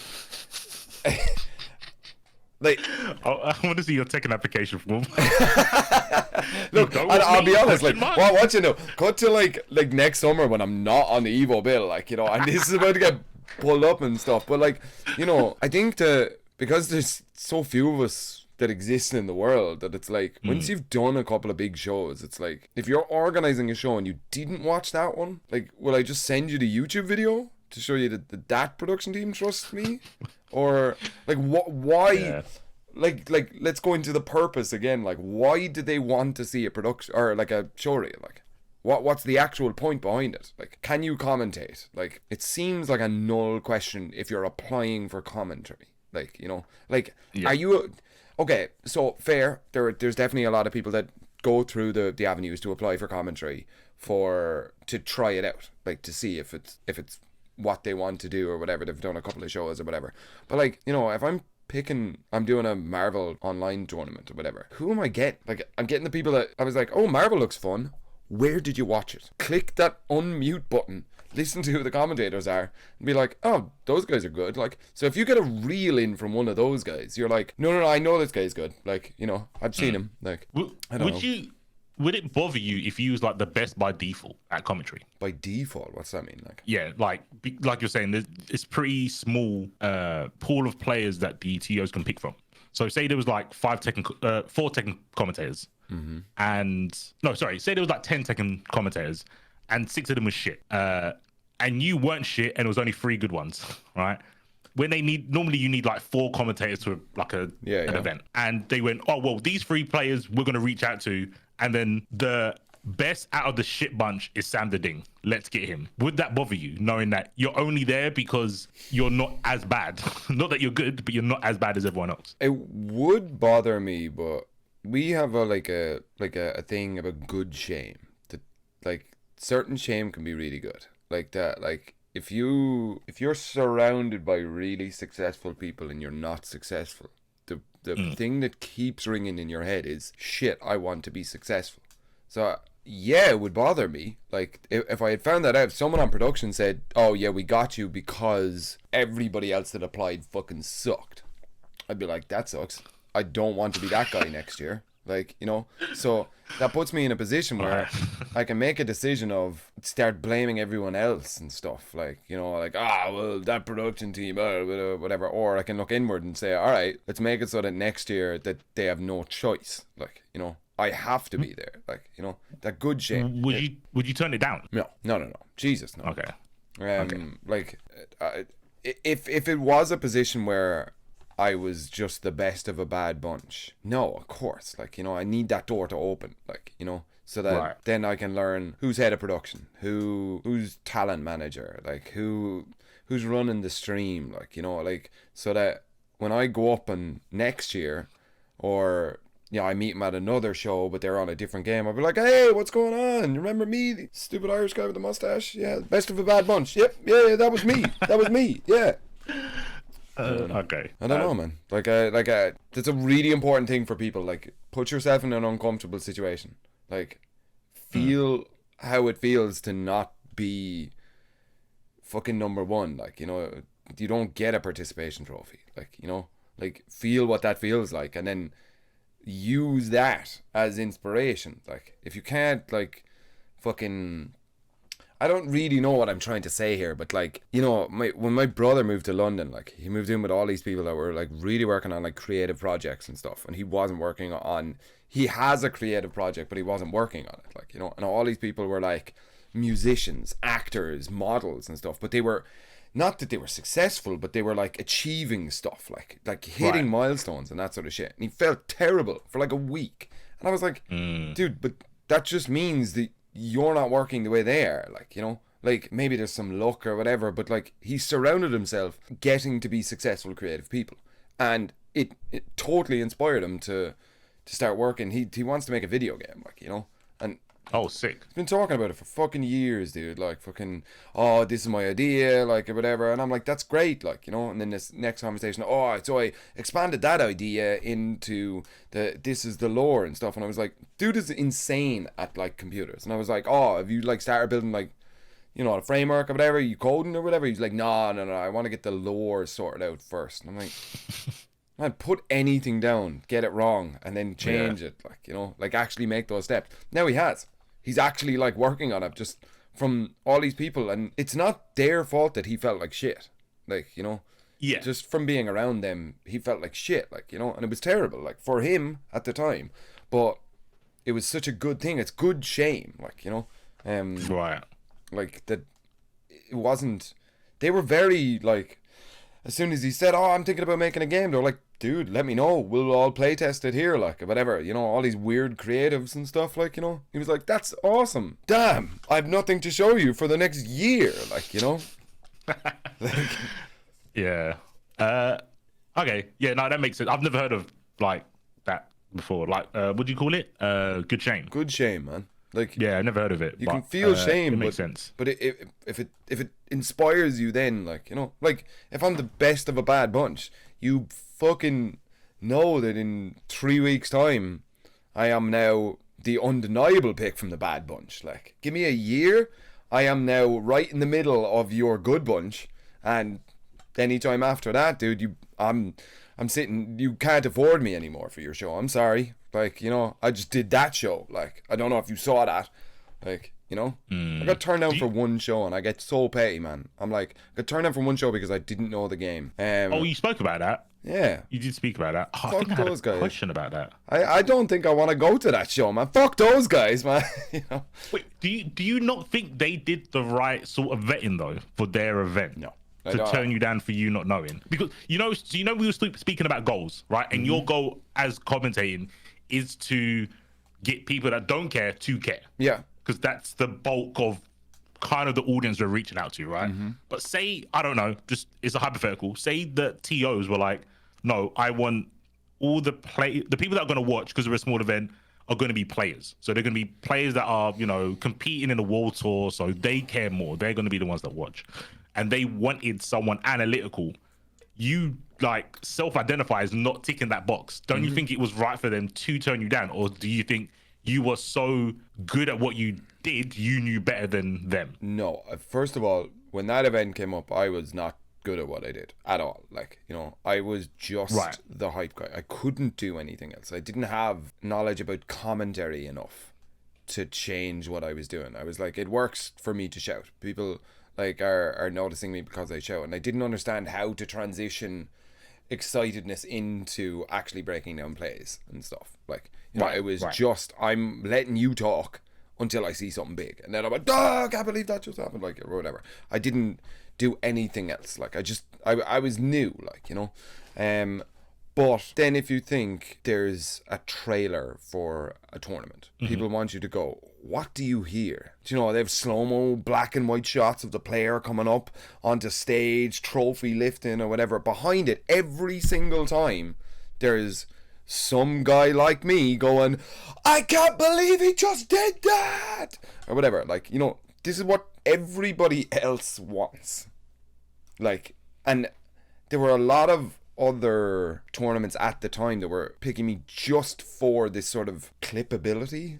Is that a word? Like, do you know, I mean, like, it has to be now because I understood exactly what you meant by it. So. But like, you know, even, all right, so if I'm organizing a tournament and there's some absolute rookie, but he's awesome at shouting, he's about to get excited, no matter what I put in front of him, he's about to start screaming. That, unless I am rooted in my stream is exclusively for top players, like, if you don't understand this game, go find a different stream, man. This is not for you, like, you know, which is a business terrible decision. Like, I mean, if you want high standing fucking super high level players, then yeah, sure, I mean, maybe like make it the tournament for the players, like, and like, but that's not what they were after. I really do believe they made a mistake.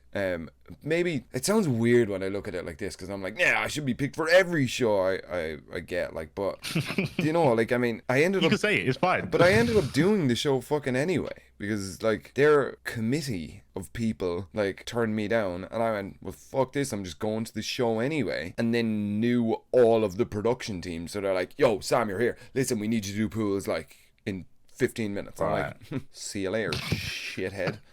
Like, you know, fucking smiling at the committee from the fucking commentary desk, like, you know. I don't know, man. Like, I think that a lot of people, like, if you're a TO, you've probably been a TO for a long amount of time, right?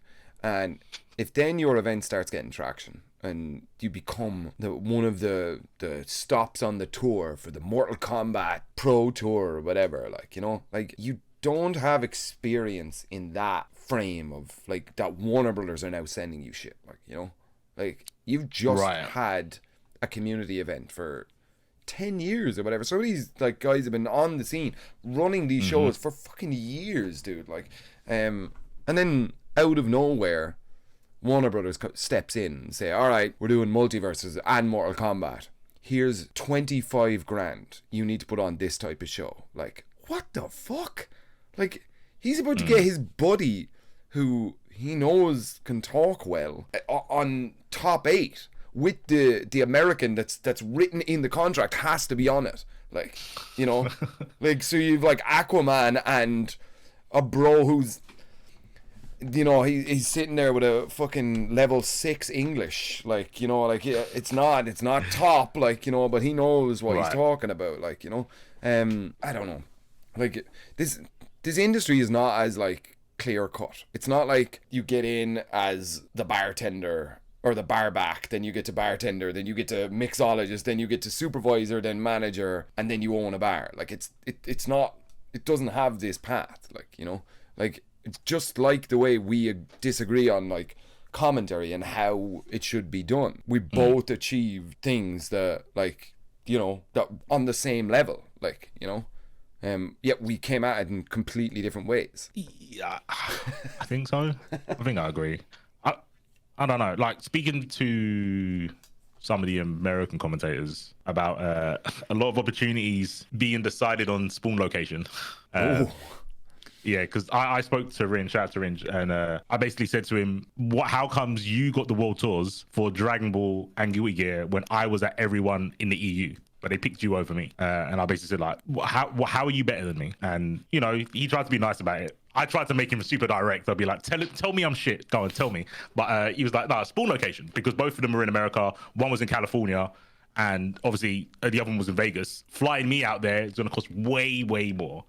And obviously for Guilty Gear, he done a lot of work, tons of work. But for Dragon Ball, he wasn't as known.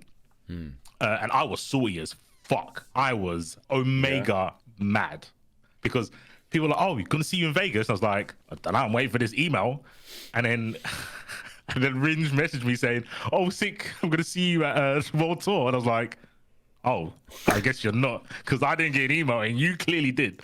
But yeah, so I was thinking about like the routes to the positions we got to. And I remember last time you were talking about, well, I can't think it's about clout because I don't have any, but I got to Evo, which is a good point, because I was saying, well, it's kind of a case of how many people you bring in terms of viewership. But I also do think it's a case of who you know. And we both know the twins. Of course. And then I was thinking, has anyone from the EU gone to Evo that didn't know the twins? That is an interesting question. It is an interest. I haven't worked it out. Maybe there is. I want to say there's not, but maybe there is. Who were the EU commentators at Evo last year? Jammers was the only other one I can think of. Jammers, Tyrant, Damascus. They all went to Meltdown, so they know the twins. I mean, okay, they know the twins, but do you know when I asked like the twins about this? I don't know, did I have this chat with you? But I was saying that like as soon as that email came in for Evo, like I hit up the twins. They were like, off. Yeah. No idea. Didn't make that decision. Oh yeah? I don't believe it. What? I think indirectly with stuff like ICFC, that was their kind of contribution. I think their trust in us to do ICFC and then to call us back was enough proof for that. That's how I see it. I don't think they directly went to the higher ups and went, yeah, you need to get these guys. They're my people. Send them over. But I think their show of trust to us led us there. Yeah. I can't prove it, so it's just a tinfoil hat moment. So I was a streetwear fashion designer. It was a brief flirting with streetwear that I had for a minute, right? And I was basically trying to get in on the ICFC merch. I wanted to be a designer for whoever was doing that sort of stuff, right? So I was talking to the head of 10O Media in the States. I don't actually know if I'm allowed like drop his name. Like, you know who I'm talking about though, right? Yeah. but you know what I'm talking about. Like he picks the talent for Evo. Like, oh, okay, yeah. I know.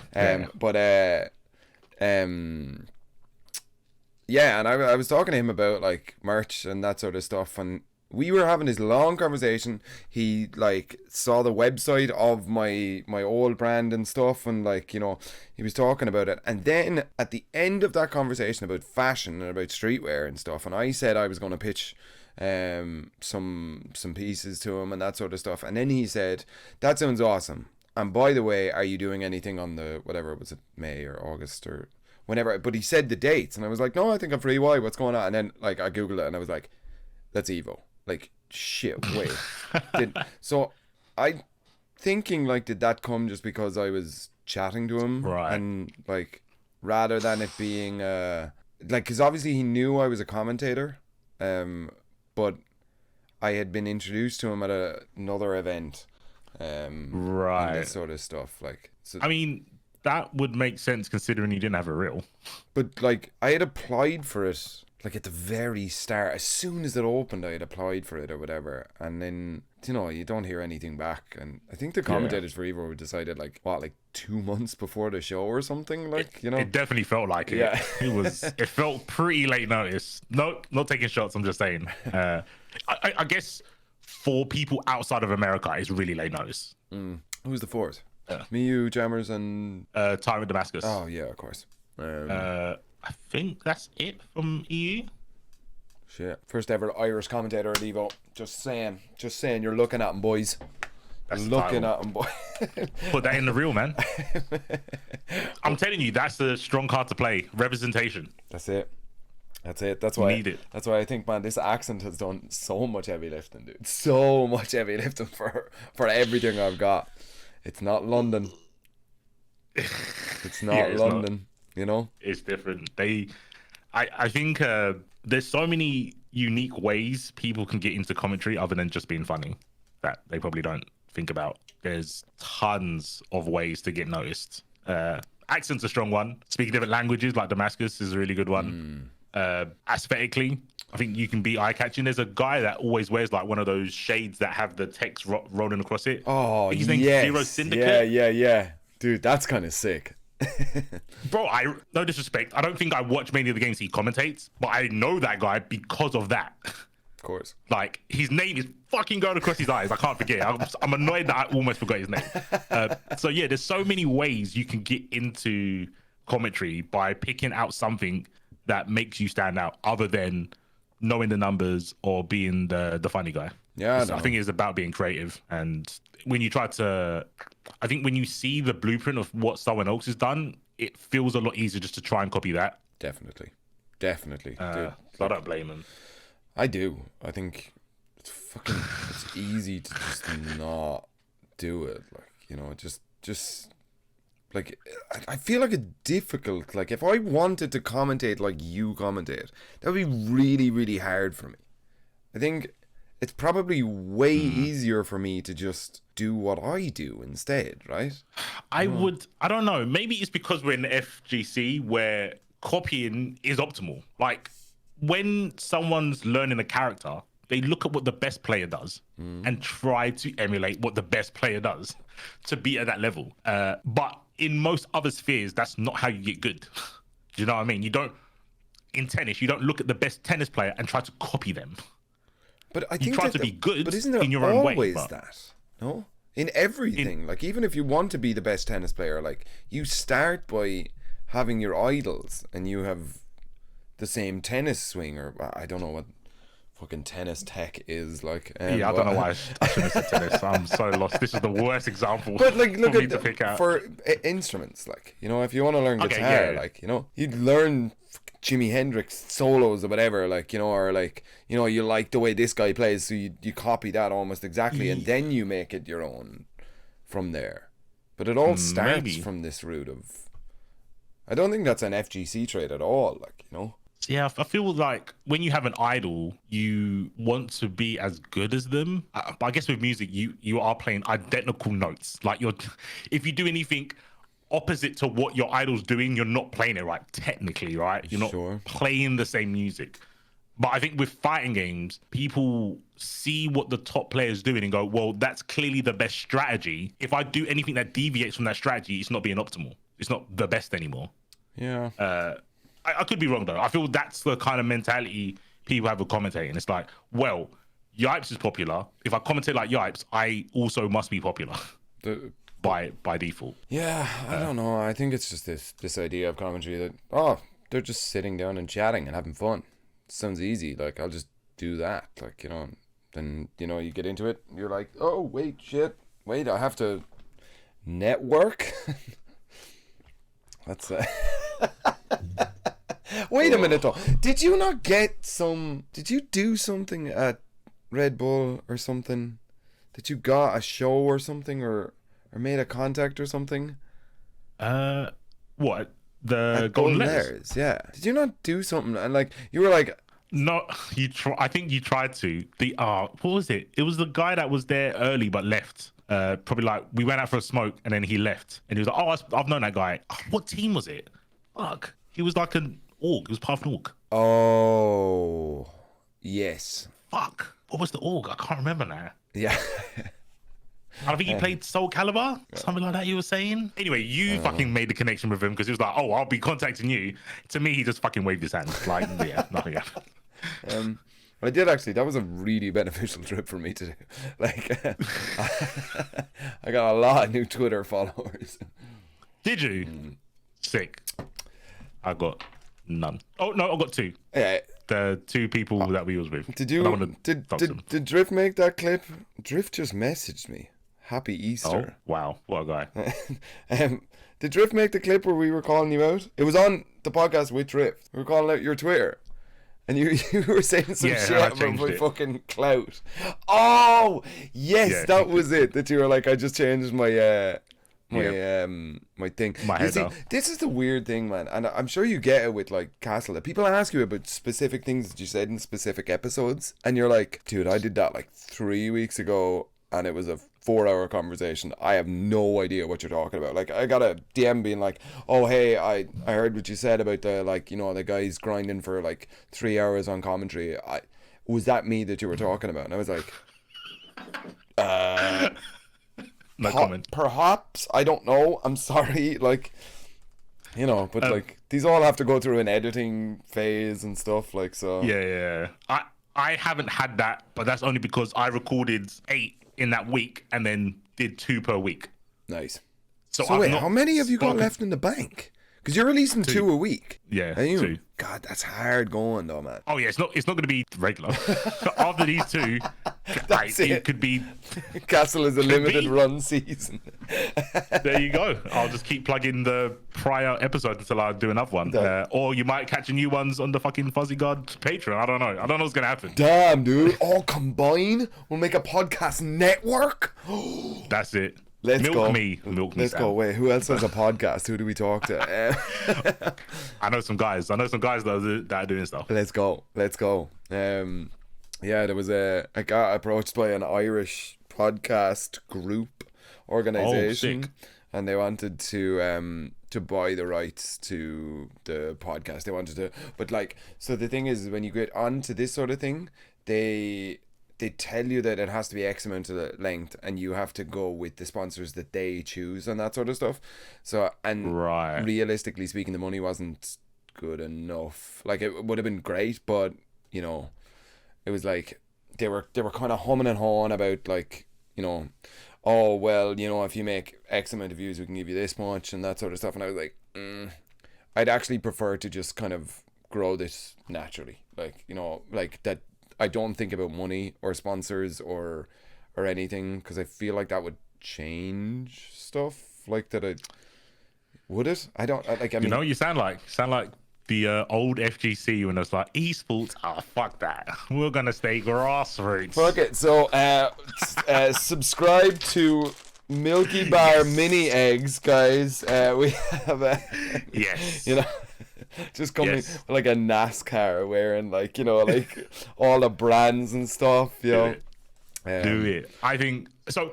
I've got a kind of question. I actually didn't. It only came into my head when you were talking about turning down the deal. So first of all, I just want to say, just to specify, I wasn't offered anything.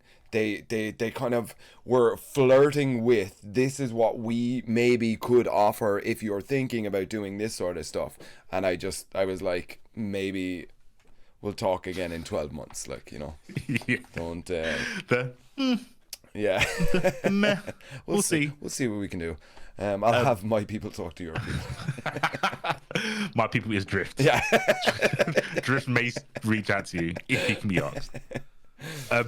I was thinking about people kind of have the same sentiment with players being sponsored, and they're always saying like, oh, don't just go with a sponsor that's going to pay for you to go to a tournament and stuff like that. I guess this is a hot take. I think that's pretty stupid. When I think about a person playing games, and people be like, oh, know your value, know how much you're worth. So when the sponsors come to you and say, oh, we'll pay you this much to stream, go to a tournament, it's like, but you wasn't going to do that anyway. Like, if I was a player and my org said, oh, we'll pay for you to go to 2 tournaments outside of EU a year, but we're not going to give you a salary, I'd be like, well, if I don't take that, then I'm going to have to pay out my own pocket anyway. Yeah. So it's like a win neutral situation. Why would you just not take the W? I like the issue that I have with orgs is there's fucking Johnny and his cousin on an org, and they've just signed 85 fighting game players, and they have some deal with some Chinese company where they printed 85 jerseys, and they just fill those jerseys. Like, these guys get nothing except for the jersey and the invitation to be shared on their Twitter. Like, you know, whoa, holy shit. Like, you know, and you get to represent that brand. You've those 3 letters. I think, like, if you can negotiate a deal where people are paying for your travel, get that.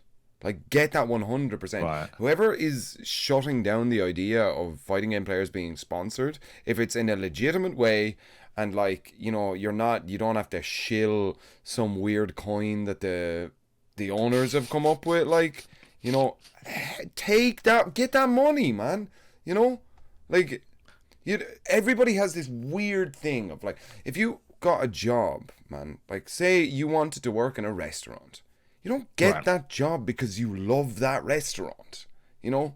Like, even if you're into food, if you like food is your passion, your job pays your bills, right? So why can't you take the best org that's paying for your flights to go do then what you love? Like, you know, if you've all these weird win conditions and stuff, like, you know, like, I think that's just your deal, though. That's your negotiating power. Like, you know, like, do you have, okay, you have to win those 2 tournaments that they send you outside of Europe.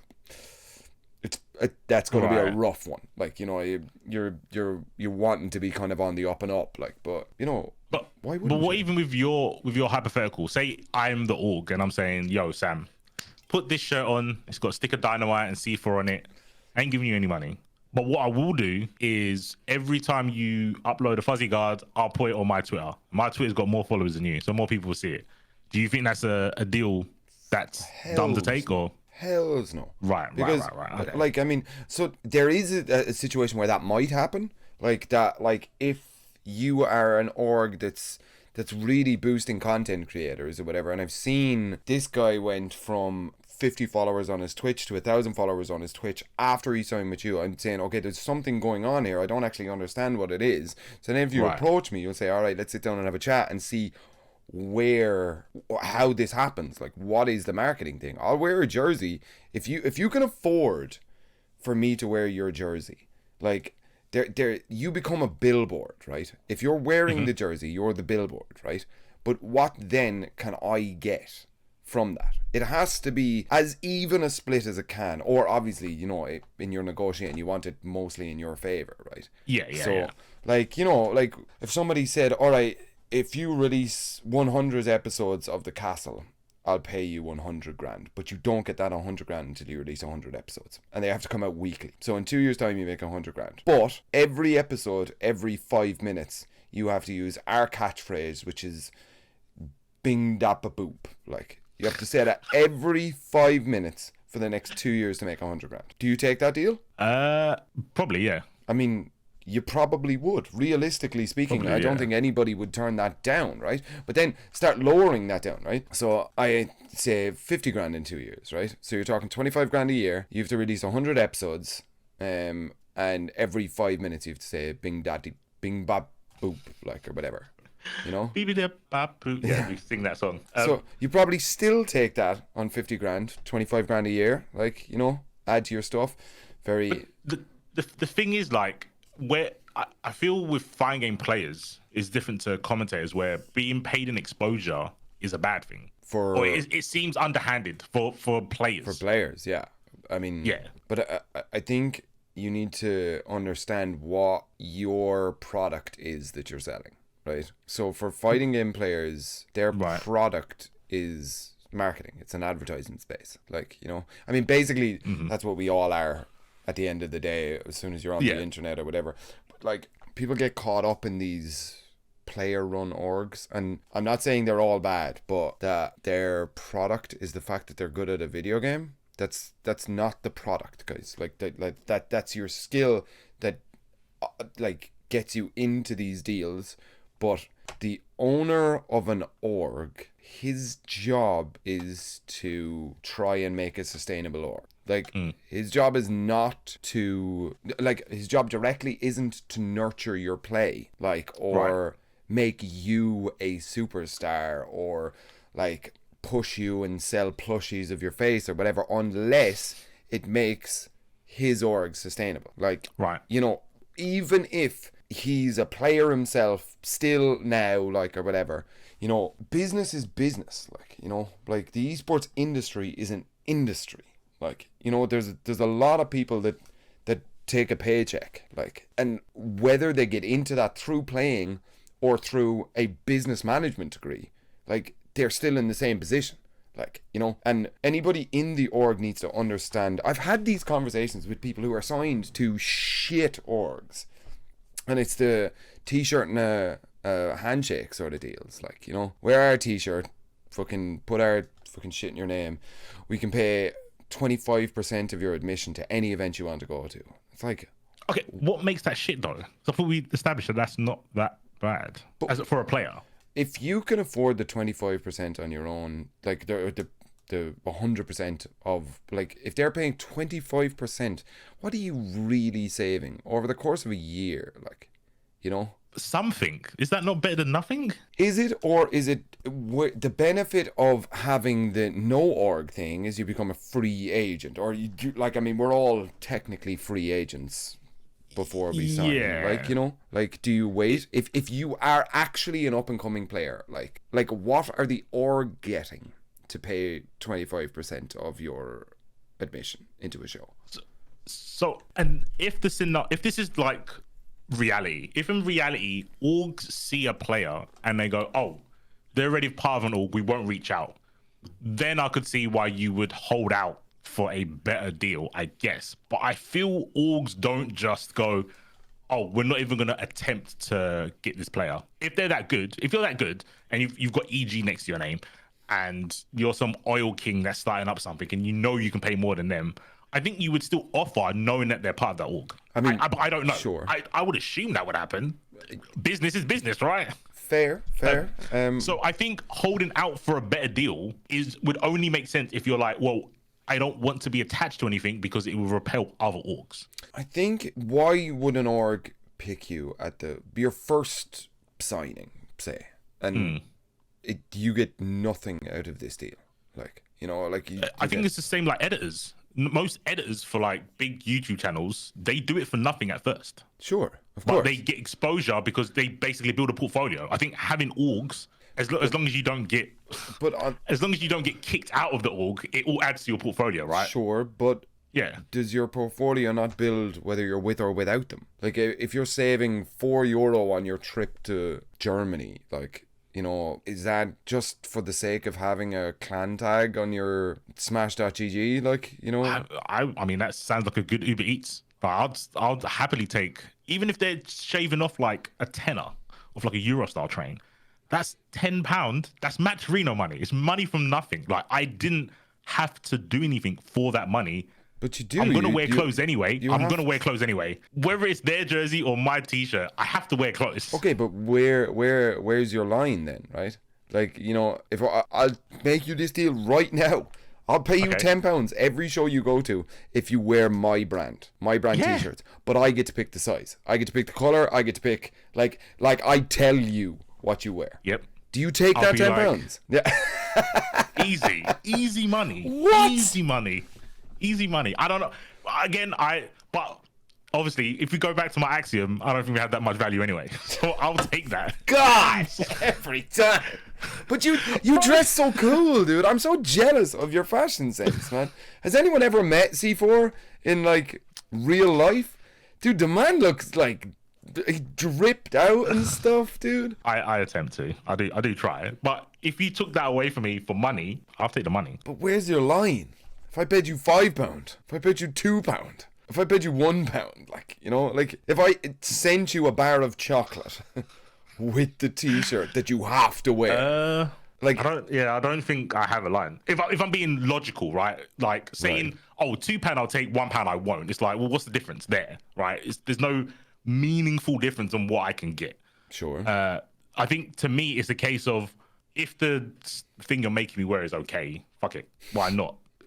If it makes me look like, I don't know, a moron, like if it said Flat Earth Trump believer, I'm probably going to be like... But the thing is now you don't have any say, because now I'm dictating what you wear. Like, you've already signed. I have a 12-month thing that every show you go to, you tell me, and then I send you a t-shirt. That's our deal. Like, my OS would be like, I got paid to wear it. I mean, every time I go on stream, I got paid to wear it. I have no shame. I'll tell them. I'll say I'm a cheap date. It cost me. Someone paid me £5 to wear this top. I'm a sucker for money. Here you go. I'm wearing it. I mean, yeah. I don't have any. I guess I'm shameless. I don't know. I think this is like this goes back to the issue of the worth of commentators. I think it's where you value yourself. Like, you know, because I would not take that deal. Like, I mean, like, okay, if you need me to wear a t-shirt on stream, first of all, you need to make that deal with all of the tournament organizers that I go to. That's your responsibility, because right now I don't have that issue. I wear unbranded t-shirts. That's what I wear. If you want me to wear your t-shirt with your brand on it, you need to talk to these people. I'm not getting involved in that. That's your thing. If you want me to do that, that's a separate wage, right? But if you want me to wear that t-shirt per event, so you're sending me the t-shirt, I would say €100 minus whatever the delivery fee of the t-shirts are, like, per event. Right. Like, if you want to batch them, there's no problem there. I will take that. But that's with the prior agreement between whatever org you represent and the organizers of the event. And that won't go down smoothly with a lot of them, any of the ones that are associated with the bigger brands and that sort of stuff. But per event, yeah, that's where my line is. Like, it's like £10. That's €12, man. That's two beers. What I think it is, I think my principle isn't in the same place you and probably like most people are. My principle doesn't lie in my value. My principle lies with it's gonna sound extremely corny, but with like truth and stuff, like knowing, getting rid of like non-true stuff and like maintaining or learning more true stuff. So the reason I'm so adamant on my Twitter antics is because of the truth. Like, I want to know stuff, right? It's the knowledge, like, adventure, where I'm pretty nihilistic. Me personally, my value is less than the truth. I see that as a higher calling, EX calling right now. But yeah, that's way more important to me. So whether I get £10, 10 like yen, whatever, to wear something, that doesn't stop me from my truth principle or my knowledge principle, because that's where my value is. My value is calling dumbasses out on Twitter. That's the value I bring. Totally. I don't think myself has monetary value. Yeah, I completely disagree. I think your value comes from your skill on the mic when we're watching a fighting game. You know, like that's where your value comes from. Like if we're talking about like, I'm taking out you as a person and just having you as a product, that if I'm putting on a show and I'm looking to make that show valuable for sponsors so that I can make a profit out of it, you to me are a commentator. Like, like, unless you said some absolute wild shit that's just going to come back negatively on any orgs that are associated with you. Right. That's where your value is. Like, I don't think, but your brand as well, like the way you dress, the way you talk, the way you act and all that all adds to it. But we're commentators, like, you know, this is just what we do, like, you know. I think what you're describing to me is the stuff that I don't care about sharing. So for example, like the room that I do all this stuff in, right? Streaming and Twitch and stuff. Most people, my room is sick as fuck, right? But most people tweet it and show it.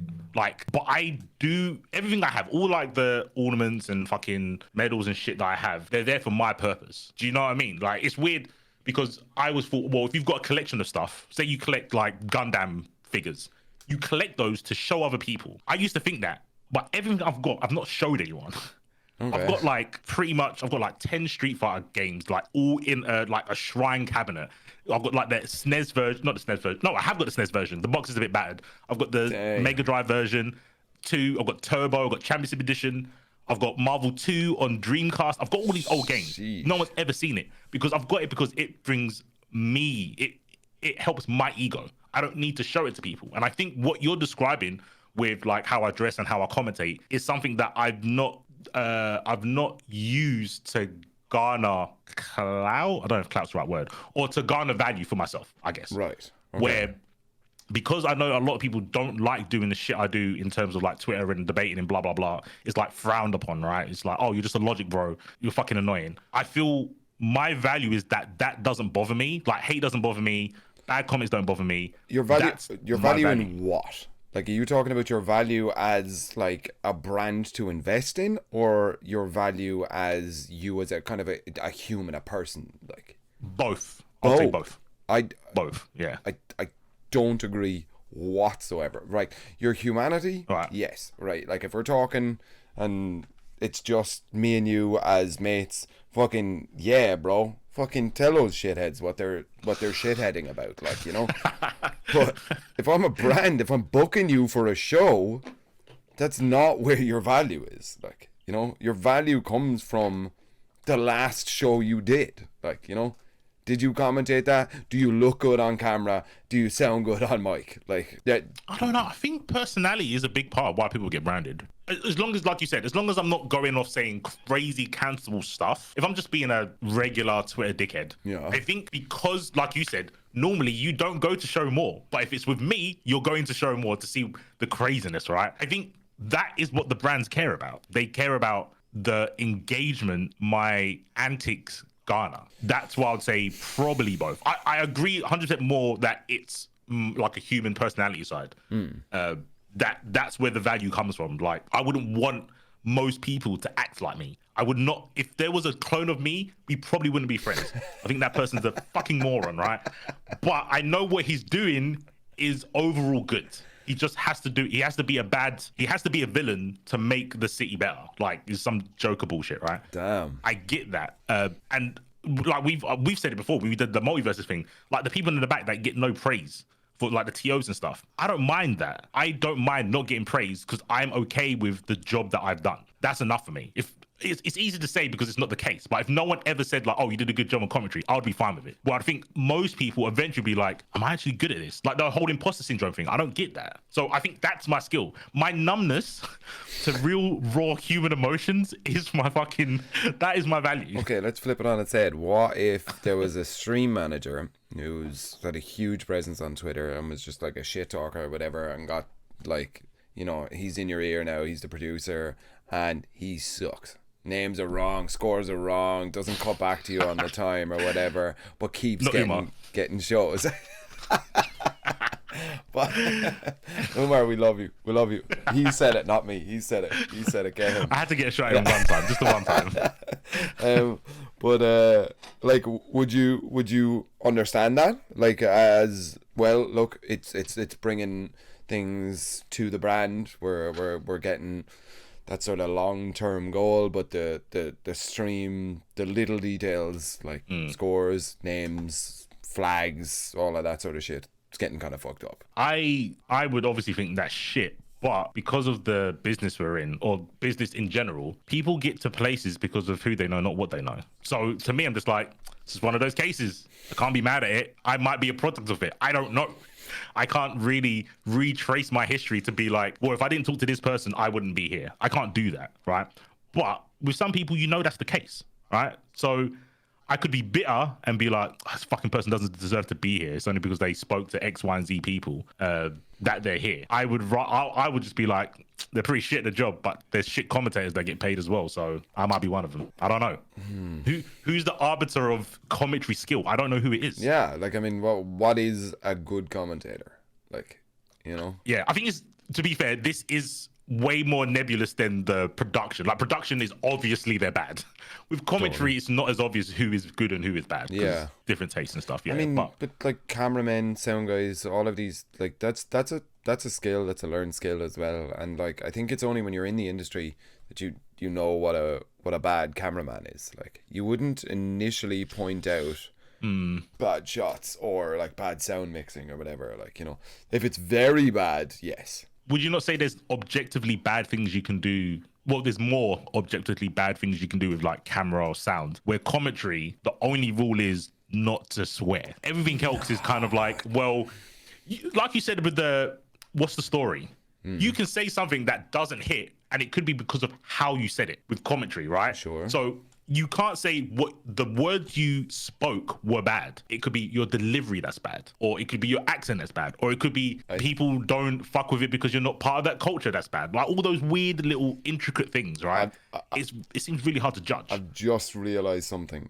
You hang around with some of the best commentators in the world. Like, you know, like Jammers is like your bro, like Dunk is your bro, like, you know, he's pretty good. You hang out with like with the top echelon. Like, when's the last time you did a show with an absolute shit commentator? Do you remember those shows? Do you remember how hard it is? Like, there is a difference between a bad commentator and a good commentator. Yes, I don't want to say they were shit. They weren't shit. They were very underseasoned. I'll say they're very underseasoned. And I remember it. How did you become the politically correct one in this conversation? Underseasoned, bro. I don't want to. So I'm cool with pushing people in front of the bus if they deserve it. This person didn't deserve it. No, I mean that's the reason. Yeah. But you see, the thing is everybody starts out shit. Like everybody. Yeah. It's like when you boot up a fighting game for the first time. Like any new fighting game or whatever, you may have some knowledge or whatever. Oh, I kind of get this or whatever. But if you're going to ranked straight away, you're getting fucking smoked. Like, you know, like yeah. But you don't need the screen to be having like a fucking ABBA like music video saying you fucking lost, go to trainer mode. That's what I feel like if I'm saying this person's shit, because it's like they didn't even ask me. They just give. That's why I didn't want to throw him. But it happened within the last like 2 months, and I was like, I'm gonna fucking have to carry, like hard carry this. Of course. But like, yeah, that's what I'm saying. Like, I think like maybe the audience probably doesn't know, but like, there's times when you just get paired with somebody who isn't as good at this sort of stuff, and like you said, you just make that decision. Okay, now I'm gonna have to take 80% of this weight. I'm gonna try every now and again to throw some stuff. Hey, what do you think about that? Well, I think that there's a really interesting sort of a way that if you notice. Yeah, absolutely, no problem, bro. But listen, we are moving on. We're gonna cut to a quick ad break. Dude, what the fuck is going on, man? Like, you know. Yeah. Shit, dude. Like, I mean, I don't know, man. Fucking like, everyone started shit, and I don't want to come at new commentators because I love new commentators. Like, I love like actual questions about the craft and this sort of shit. Like, but fucking, you know, there's a big difference between what we do and what somebody who's just starting does. Like, you know. I guess so. I always had the idea, I'm starting to change it a little bit, that we are just talking, and I am only like a week ago, I was super convinced that, damn, commentators are only people that know how to have a conversation, like in real life. I honestly don't think, like, especially because of Twitter, I've been asking like sentences with 5 words in it, and then I'll get a paragraph or something I didn't ask. And I'm like, do you not know how back and forth goes? And I'm like, maybe I'm just jaded because that's what commentary mostly is. And most real life conversations aren't back and forth. I think they should be, for fuck's sake, please. But yeah, they're not. So I'm not sure if I think that being shit at commentary is equivalent to just being shit at talking, like having a conversation with another human being. Absolutely not. They're different skills. Commentating is a skill that has to be learned.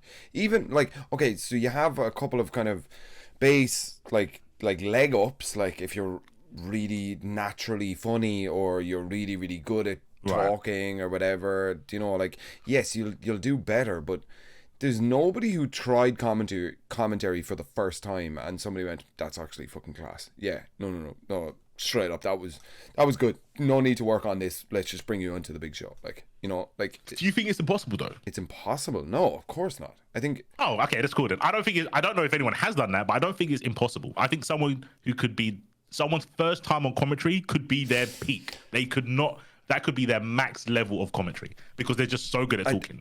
I mean, I think that's possible. Yes. Highly unlikely. Yeah. But possible. Like, I feel like if you take like snapshots, like if you take like one round of one game or whatever, like, and it's just fucking everything fucking clicks and hits perfectly or whatever, and that's good. Like, yeah, that might happen. I think over like a 2 hour, 3 hour, 4 hour broadcast or whatever, I think there's a lot of stuff that I think, though, now that I'm thinking about it, like, I would only watch that show as a commentator. Like, I wouldn't, maybe I wouldn't be able to pull my head out and watch it as a spectator. Like, if I heard stuff that wasn't connecting or something, or, you know, like when somebody else is talking to you in your ear and you have to just stay talking, just that kind of root thing, that as somebody, I know, and yeah, so we're going to go to a quick break or whatever. Like, I would pick that up instantly. I'm like, say something, say anything. Like, you know, just... Yeah, I know exactly what you mean. You can't unknow what you already know. You can't look at it through a lens of, oh, I'm just someone having fun watching this, like, event. You have to look at it and judge. You can't not judge. But that's like, I have it a lot when I'm watching Leo players. It's a character I play. So when they make a mistake or they don't do optimal combos, that goes off in my head. Of course. And I have to fight back saying it on commentary. I do it sometimes for the memes because it is my thing, right? I judge all Leo players, blah, blah, blah. But yeah, I think it's extremely hard, maybe even impossible, to look at something objectively as if you didn't have the prior knowledge. Like, if you haven't had someone talk in your ear and talk at the same time, you won't know how to judge it. That will fry your brain the first time you do it as well. Like, you know. Exactly. And most people probably wouldn't pick up, or they would be okay with it. I think spectators don't care that we don't talk while someone's talking to us in there. I don't think they care, but I can't say that for sure, because now I know. Now I know the technique, and now I know I don't do it. When I see people not do it, I'm just like, that's bad. I don't think spectators think that's bad. They're just like, oh, production's giving them the heads up. Yeah. What a big deal. Yeah, I don't know. Have you ever gotten it where, like, in real life, that you try save somebody? Like that, like, you know, somebody gets lost and they'd start, you know, and then, like, I found myself, like, in real life situations jumping in and being like, no, but I think that he had a really good point there, actually, what he said or whatever. And I was like, wait, why did I just do that? For broadcast? Like, you know, just to stop the dead air? And it was so, like, cringy and awkward or something. No, do you get the real life commentary skills firing in your brain now? I do. I get the trigger. I definitely get the trigger, but I almost never do it. No. But if someone's trying to explain something, or if they're umming and erring, I want to say that. In a what? Start fucking again. Umming and erring. What's an erring? You know when people go right, erring. Okay. The sound effect of erring. Yeah. Okay. So that one right there. Ing. Yeah, my bad. Yeah, that, because I do it a lot as well. But when it's in a conversation, and I just want to say to them, just start again. Like, you said so many times, I don't even think you believe what you're about to tell me. Just cut it there, run it back. We're not live on stream. This is a YouTube edit. We can sort this out. I have those triggers, but I feel it's not natural to do. That's the only thing that stops me from doing it. Yeah. But I think if people spoke to each other like commentary, conversations would be way better. Way well, I better. think they'd be way worse, dude. I don't think commentary. Like, I mean, obviously the best commentary is like natural conversation, but we use tricks and stuff, like, you know, your crutch words and stuff, like, and even if I'm having difficulty making this point, I will maybe throw it C4. What do you think about my point that I was just making here? Like, you know, we have these ways of, like, shit, I have no idea what I'm talking about.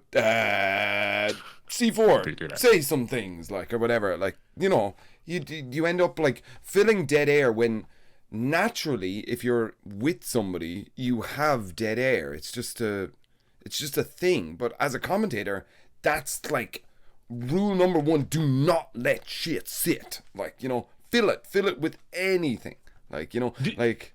Was you told that rule? I'm interested, because I had that sentiment, and then I thought, where did this rule come from? So was you, like, told by production, or do you think it's just something you've like noticed?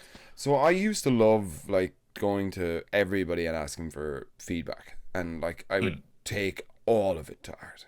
Or, like, every bit of it I'm taking in as the same level of value, like, for my commentating and that sort of stuff. And I think it maybe got jumbled up in that sort of stuff. But, like, if you think about, like, what we do, like, if you compare it to, like, radio, if you have dead air in radio, there better be a really good reason for it, or, like, that shouldn't exist. Like, it goes from music, and so much so that, like, your radio DJ will talk over the intro, and then as soon as his voice fades out, the lyrics fade in, or whatever. Like, you know, like, it's this sort of constant keep your brain occupied. We want to hold your attention for as long as humanly possible. So I think that's where it comes from. I don't know. That's a really good question, because I don't remember anyone ever saying don't let there be dead air. But if you talk to commentators, that's the worst thing. Like, you know. Yeah, it's like inherent. As soon as you buy a microphone, it's like you can't ever just have nothing being spoken into it. It's super weird, because I've been thinking about, so, like, the example you had, I had that as well, like with radio, or like if you listen to sports commentators, they're normally talking, but there are points where saying nothing means a lot. And I've had it a couple of times in games where, for example, like in Guilty Gear, when a burst happens, or sorry, a burst gets baited, I think I've got to the point where, oh my gosh, doesn't work. And what does work is Yes. I can't believe. Yeah, those moments are. But I'm so conscious that my co-commentator is either going to feel awkward or feel like it's their point to jump in. I literally did it. As you did it, I went, yes! Like, I just need to get something in there, you know? Yeah, I don't know. That's what I was thinking, because I always had that in my head as well. Like, never, like, if there's more than a second of silence, then you fucked up. You weren't quick enough. You need to be quicker. That's what I used to think. But because I'm trying to be different, I'm like, I think there's places where we can put that in. And then it just made me think about all the rules that we have in our head of commentating being good or bad, if they're not like self-imposed by ourselves, or if it's people that have said stuff in the comments, or if it's production. I don't know. Dude, you're such a fucking good commentator, man. I would never even think about those rules, like, and like actually like go into them and why. I'm just like, that's the rule. Now we have to do it like that. Like, you're playing it safe though. Fucking. I think that's again. I think this is one of those situations where I just thought. Do you remember? Sorry, I don't mean to. Do you know what? Yeah, do you ever see Blades of Glory? I haven't seen it for ages, but dude, I remember it. You're Chaz Michaels, like you're the freestyler, ice skater, and I'm the guy who abides by the rules and dresses up like a swan. I've got a new profile picture idea now. That might be the guy. Like I think how I think is super useless for the majority of people. I don't think the things that I put a lot of thought into, like, should I not say something for 3 seconds on the mic? Who fucking cares? Only me. I'm a weirdo, right? I think it makes more sense to, even though it's an unwritten rule, it's a good rule to not have dead air, right? Mm-hmm. For the most part. Even though you've got two sensory experiences, right? You've got visual and audio, where radio have only got audio. So I would say even in radio is even more impactful when they're just leaving you with fucking static in your ear. Like, I am like, what the fuck is here? What's going to happen, right? But with visual, sometimes I feel you can just let the gameplay show itself. Yeah. But all this stuff is so autistic, man. No one fucking cares. So when you say, "Oh, you're so like cool at thinking about this stuff," I'm like, "No, I'm just weird." Like, dude, that's how I see happens, it. No one's gonna care. That's where greatness happens, man. That like, I'll take this shit for granted. You won't. Like, you know, like it's true. It's the sign, isn't it? Like, you know that. Well, I'll turn into Rain Man. That's it. 47. It's the shit audio programs that yeah, but appreciate. Yeah. That reminds me, I have a big to-do list to do. Drift sends me homework. Seriously? Yeah, that I have to do. Show us to Drift. We love you, bro. Yeah, getting Edda. Ooh, doesn't sound that appealing now. Dude, I'm rethinking. I'm telling you, man. He is like, he keeps saying like, Fuzzy Guard is your idea, man. This is your thing. And I'm like, he's the dad. I'm the mom in this situation. Like, you know, I just like show up and like talk to people. He's the one that's actually like, you know, oh yeah. So I think that it's probably better if we get this person. Actually, he mentioned Theory Fighter, to get Theory Fighter in, and I don't know him at all, but he said it like, because he's a fan of Theory Fighters and stuff, and I didn't know his content at all until. That's cringe. He's gaslighting you. Hopefully he puts this in. He's not a he's not a fan. He's a friend of Theory. He's been to his fucking house, bro. He's just gaslighting you. He knows the guy. Why would he say he's a fan? I mean, maybe he didn't say fan. Maybe I'm just putting that like in this weird. Okay. He definitely knows him. He knows him. Don't let him say that. He was definitely one of the names that he said you should like hit up and look and get in, just to talk about like his journey and stuff. Like, you know, you should definitely get Theory on there, man. Yeah, 100%. Yeah, because he's man, it sounds like I'm blowing smoke up his ass. He's really interesting. Yeah, he's really interesting. Yeah, he's one of the few people that give me faith in the FGC. Like, nice, because when he has a position, he has thought it out before he announces it. Right. And he's obviously got like archives of videos, and a lot of his videos are talking about concepts, not this is what you should think. There's only a few that he has like that. But normally they're like, oh, this thing happens in fire games. I think it could be this. But it could be this thing as well. What do you guys think? Like, they're perfect conversation starting videos, which I don't think a lot of videos do anymore. No, man, the idea of fucking, this is my opinion. Now everybody who subscribes to me should have this opinion also. That's becoming, dude, I've been noticing this fucking trend, man, and I'm sure it's been around for a long time, but like, just people fucking rage baiting, man. I fucking hate this shit. Like, you know, like that, like they, all of the new Tekken character trailers dropped, and 99% of people are fucking, this is sick. This is about to be the fucking, like, this is about to be a sick game. Let's go, like, you know. And then the fucking shitty content creators, was it really that hype? Like, was it actually that good? Like, you know, and it's just literally so they can put the fucking title of their YouTube video as it wasn't as good as people think. And you're like, really? Legit. Like, and you're just like, if you're in, I don't want to say content creation because this isn't what this is. Like, I mean, technically it is creating content, but right. I don't know. I'm more like the human side of it. It's more conversations than content. Like, but these people are just literally out to have that sort of clickbait title of, no, but I thought that trailer was pretty good. Who the fuck did they think they are? Click on the video and then they get the fucking view. Like, I've been noticing this recently of just people coming out with that top player actually sucks. You're like, fuck, dude. Wow. That top player would fucking smoke everybody in your circle. Like, you know. That's crazy. I mean, it makes sense. If you're making content, it makes sense. If you're just actually, no, it would make sense either way. I think something like that it's basically the form of catching outsiders. So for everyone who doesn't agree that the Lore trailer was sick, anyone questioning it, they will be drawn in. I think that's what it is. And I feel even if the ratio is not in your favor, say there's like 20% of people that don't like it, 80% that don't do, those 20% are guaranteed to follow you now. Yeah. Because you're saying what you're going against the grain. You're being a ultra hipster. And they're like, oh, that guy, he speaks my mind. He's not plugged into the matrix. It's that kind of shit, right? It's so... Or they're just assholes. But I think that these people are all, like, incredibly intelligent and they know exactly what they need to do. Like, basically marketing. It's the Kanye West brand of marketing. Like, you know, I'm just about to say anything outrageous. Like, you know, and fuck it. Unfortunately, it works. These people have a lot of fans, a lot of followers and that sort of shit, like, you know, and that's why I'm being very careful to not mention any names or whatever. I'm gonna get fucking blown up and start some Twitter drama, which is exactly what they would love, like, you know. It's funny because I think about that as well. Like, when I tweet out stuff, am I doing it for like shock value? Do I need to tweet it, blah blah blah? And I think there's like a wafer thin line between, like you said, being Kanye West or Eminem. Because they both do the same thing. But the result is totally different.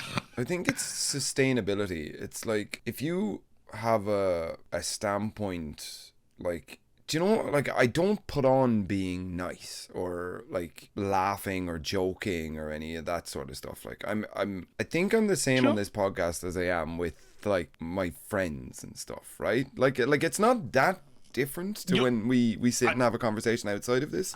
Am I wrong?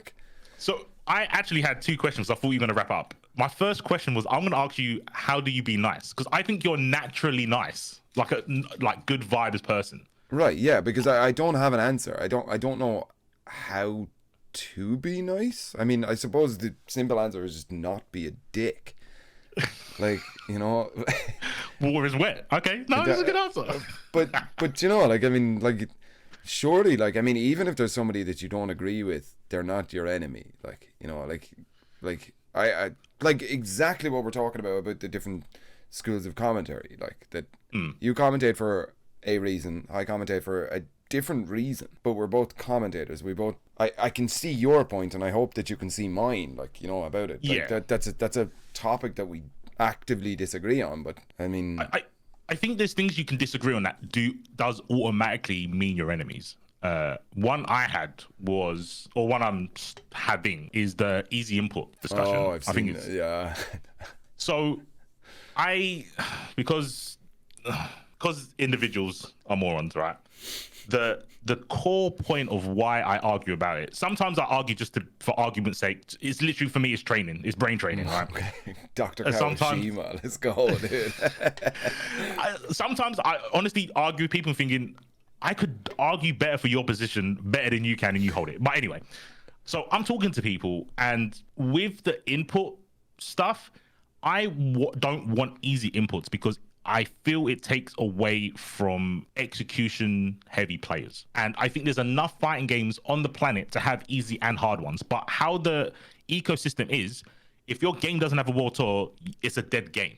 So if all the new games are easy inputs, there's going to be no hard games like KOF or anything like that, where execution players don't have the skill anymore because that skill's been taken away from them. And it's very hard for something to be like a skill to be taken away. Your execution is not useful anymore. That's why I'm like, be careful when you say just make games accessible to newer players, because yeah, you're going to get newer players, but what's your ceiling going to be like? Everyone's saying, oh, the ceiling's going to be just as high. It's like, no, because now someone like me, shout out to Wiper, I will smoke the fuck out of him in neutral in any game we play. All the time, I'll beat him. Like the score will always be like 10-4 or something like that. But if I fuck up like one time, I know he's hitting the max damage combo every time because his execution is godly. Now, if you take away execution, Wiper becomes a very mid player, even though he is a god at tech and execution. That's what I don't want. I don't want my boy to be useless at games because games have taken away an aspect of being good. Right, but what about... I never get to that moment in the argument because people are like, we need more casual players in the game. But what about then the character like differentiation that you can have a super high execution character that if you play him at the highest execution level, he's S tier. But yep, it's gatekeeping. I agree with that. But then you can also have a character that mightn't be S but A plus tier, but just doesn't require all of these inputs. And if you play the S plus tier character badly, he's a B tier or a C tier or whatever. And that you can still have that your boys who are like A1 and have been grinding this stuff since day one understand this execution like at a super high level. They're the guys who are going to prosper from it. But then also people who, you know, sample combos or easy button combos or whatever, like they're still going to be able to compete. Obviously, the super high execution guys are always going to have an edge, but the people can still place top 8 if you get. Yeah, like, that game was called Cross Tekken. They had that. But now with the new generation games, simple inputs are a layout, so every character can have it. I agree. I think it's better like Street Fighter 4, where you had characters like Viper and Seth that were like, look, I'm sorry, dude, but if you haven't got execution, you just can't play this character. It's pointless, right?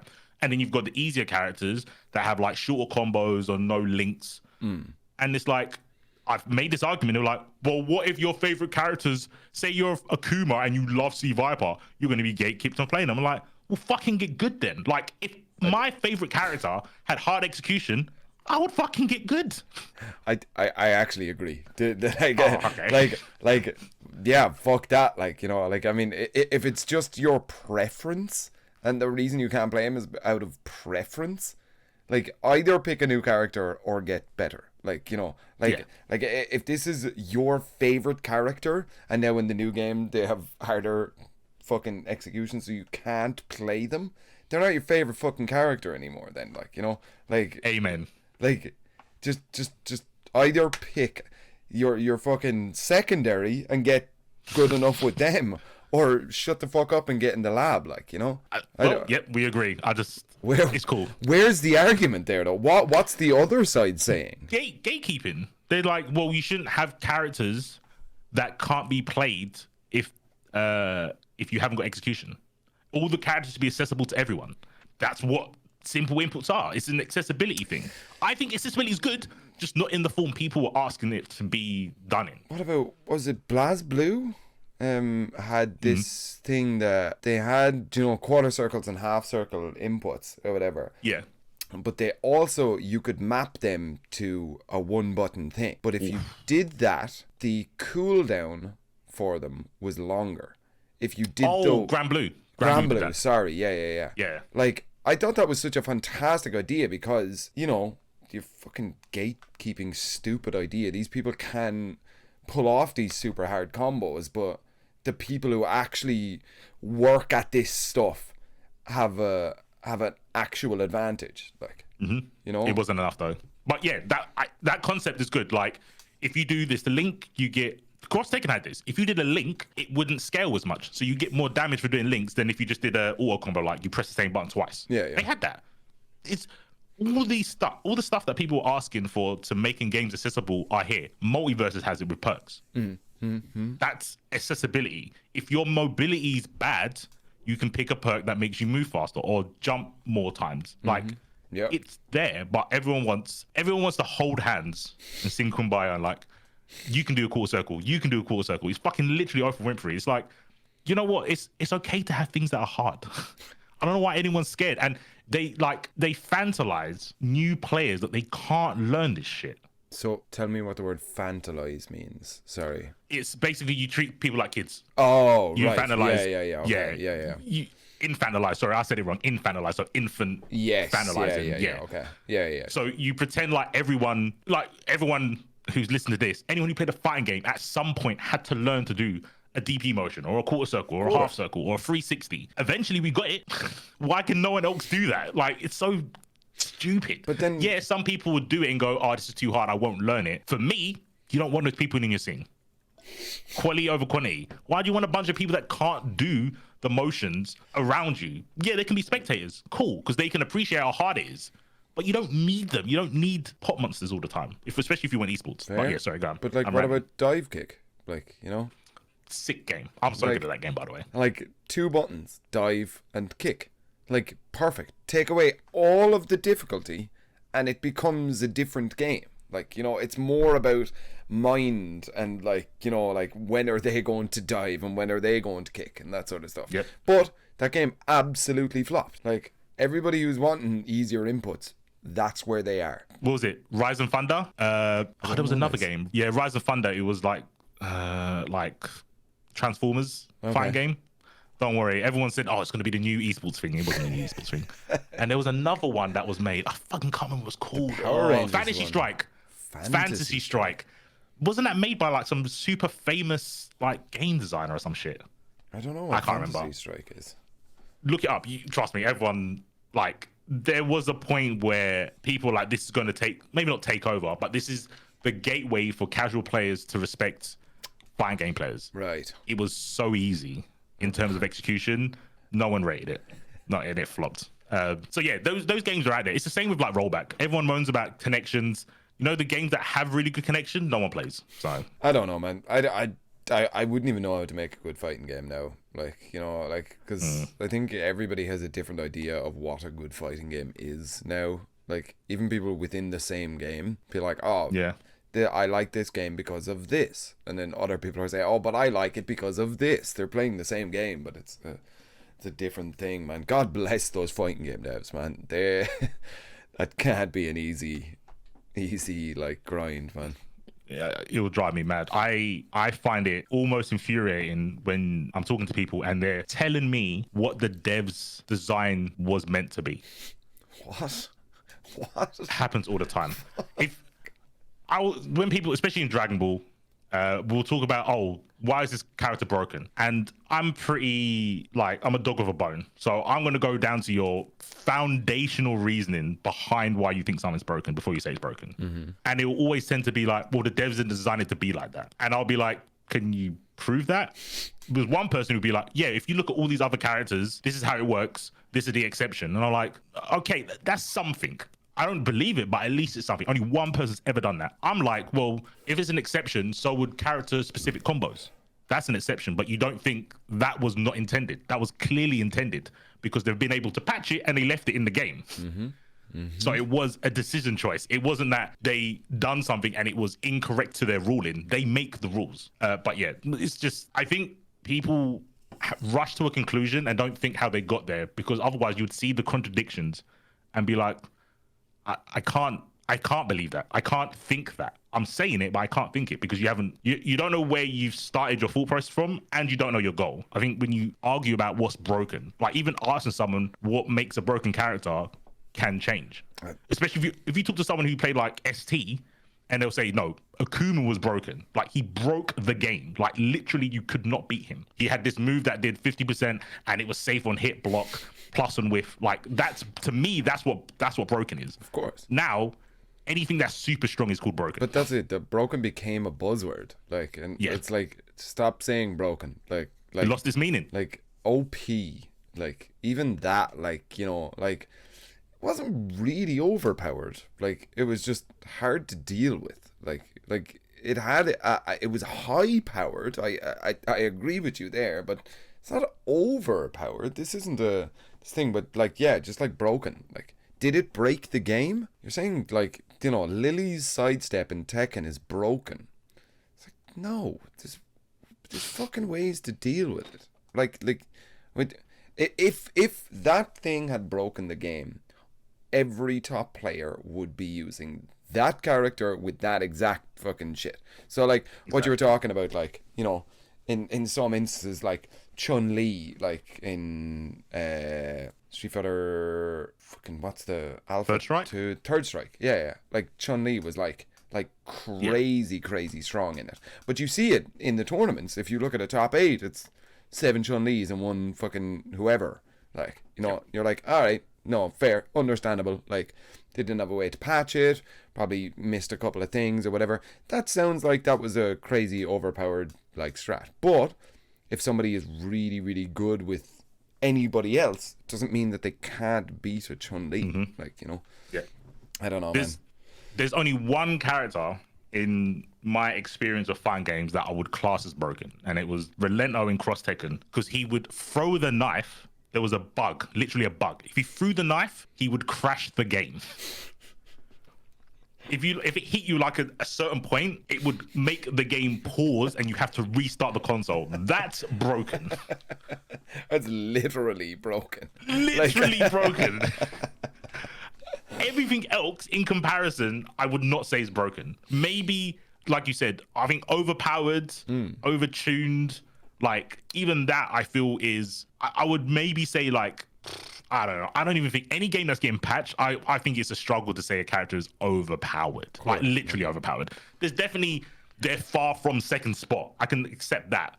But overpowered is like, you're almost saying they're unbeatable. So what do you think about people saying leverless boxes are overpowered? Like, this is where the whole Twitter shit came out. Like, you know, I feel like it's a bad idea to 3 hours into recording to bring this shit up. Like, you know, I've had the discussion so many times. I can make it pretty quick. Okay. So apparently this is something I need to address because every person I've spoken to has to tell me this.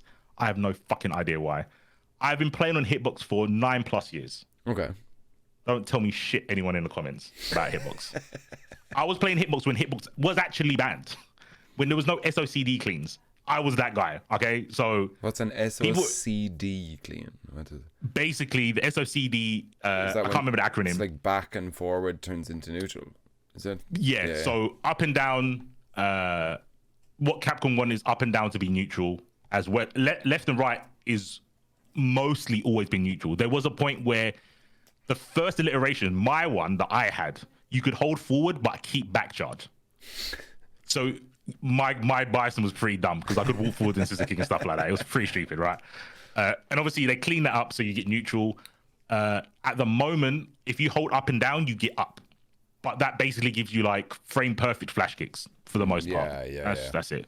Now it's neutral, but that means you can fuzzy block a lot easier. Sorry, fuzzy guards. Hey, so you can fuzzy guard a lot easier.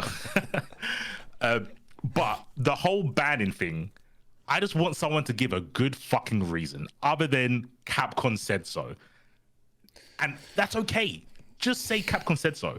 But other than Tekken, because I don't know enough about Tekken to argue it, but people have explained to me, like, especially on cross-up box, how easy it is to do missteps and stuff. Yeah. Right. And I've said before, like 3D, well over my head. I haven't got the grades to discuss about 3D games. But in 2D games, there's 2 options. You can be a pro and then pick the fucking best peripheral. If you're If you're comfortable on stick and you do better on stick, cool. If you're better on pad, you do better on pad, cool. There's some pads that can have the same accessibility as the Hitbox, pick that. But if you're banning it because you're stopping people from being optimal in a game, you're silly. There you go. There were some stronger words there were stronger words definitely in my mouth. I'll go with silly. You're very silly. I think that people want to like shortcut or something to like top 8. Like Sam. Right. Doesn't every top player try to find a way to exploit a mechanic in the game? Of course, 100%.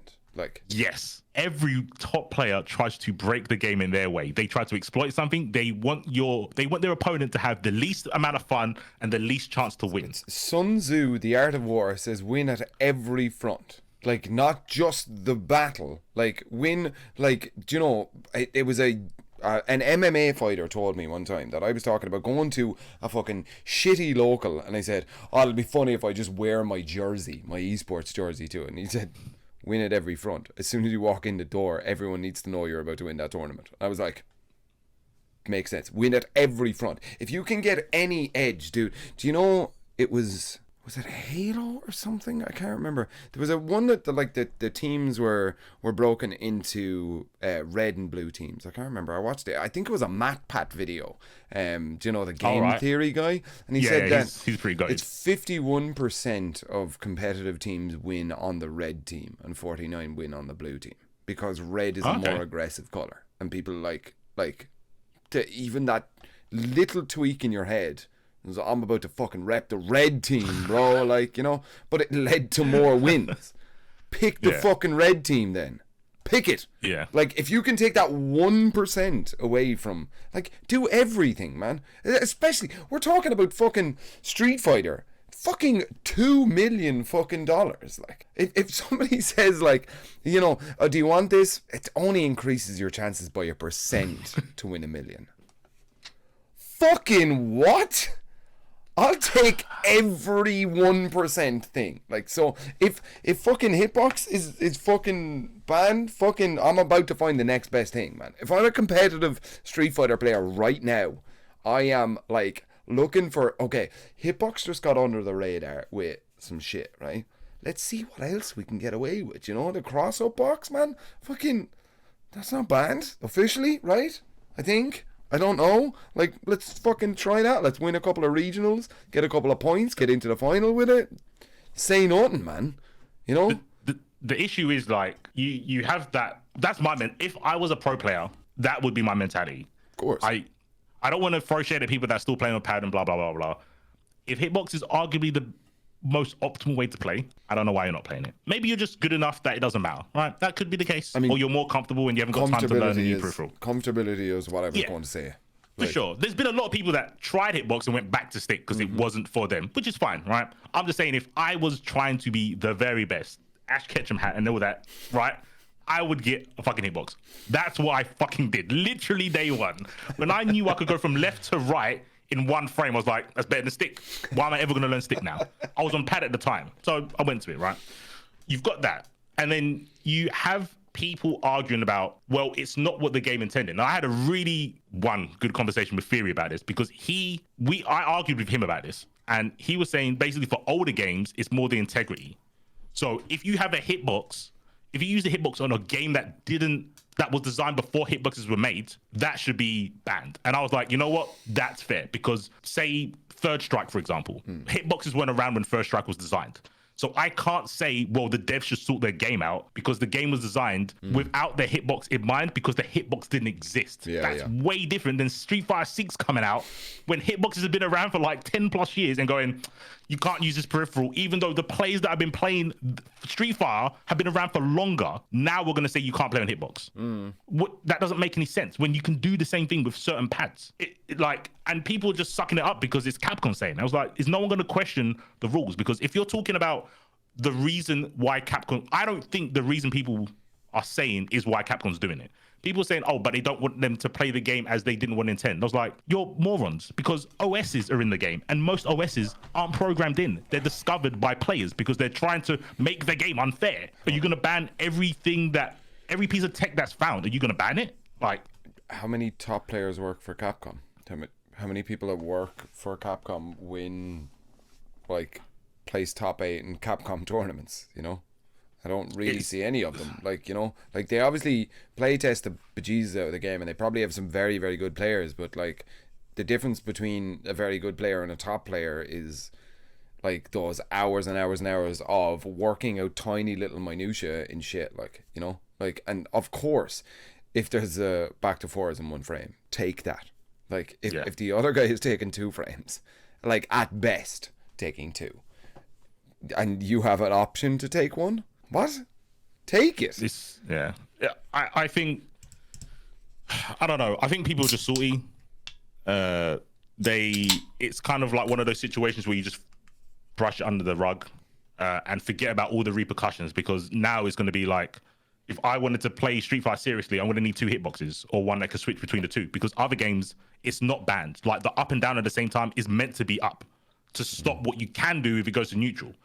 So you're going to have to learn 2 different ways to play a game with a core fundamental, which is jumping. I think that's bad. I think it's their game, so they can do what the fuck they want, obviously, right? I think people should ask for a reasonable why from Capcom. I'm not saying that I'm not saying that the ruling is wrong. I just want a good reason, because I don't think the reason they gave is very good. But people are jumping on it probably because they don't play in Hitbox. And it's easy to, and we've always had the cheat box discussion. Like every fucking chat I go into has the same thing. I just think it's redundant. I think people, again, it comes back to like the process of how they got to the conclusion. They've not thought it through. It doesn't make sense. Like I said, I don't know about Tekken, but I was like, every other game, if you're not using a hitbox, you're just being suboptimal. That's fine. You can do that if you want. Like we said, like being comfortable can be more important than playing on something that's more optimal. Yeah. But I mean, do you have that excuse at the like top level? We could say the same about characters though. So I see the hitbox as a character. It's like, well, why are you not playing the best character? You should be just playing the best character. No, lab coat. Fucking shoutouts to all those Dragon Ball. Yep. Poor guys. Who was it?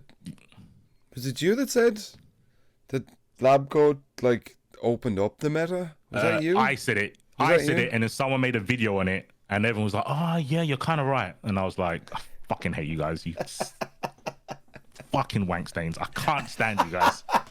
Wank stains. Let's go. Fuck me, Sam. I don't think you understand. I literally said this week 1, and I got memed into oblivion. When I said 1 strong character is better than 2 strong characters that make a show. This was the point you explained to me. Yeah, that you were like that, because obviously your team is 3, and if you have 2 S+ tiers, you only get to pick 1. But now there's an S+++ or whatever, so now you get to pick 2. Like.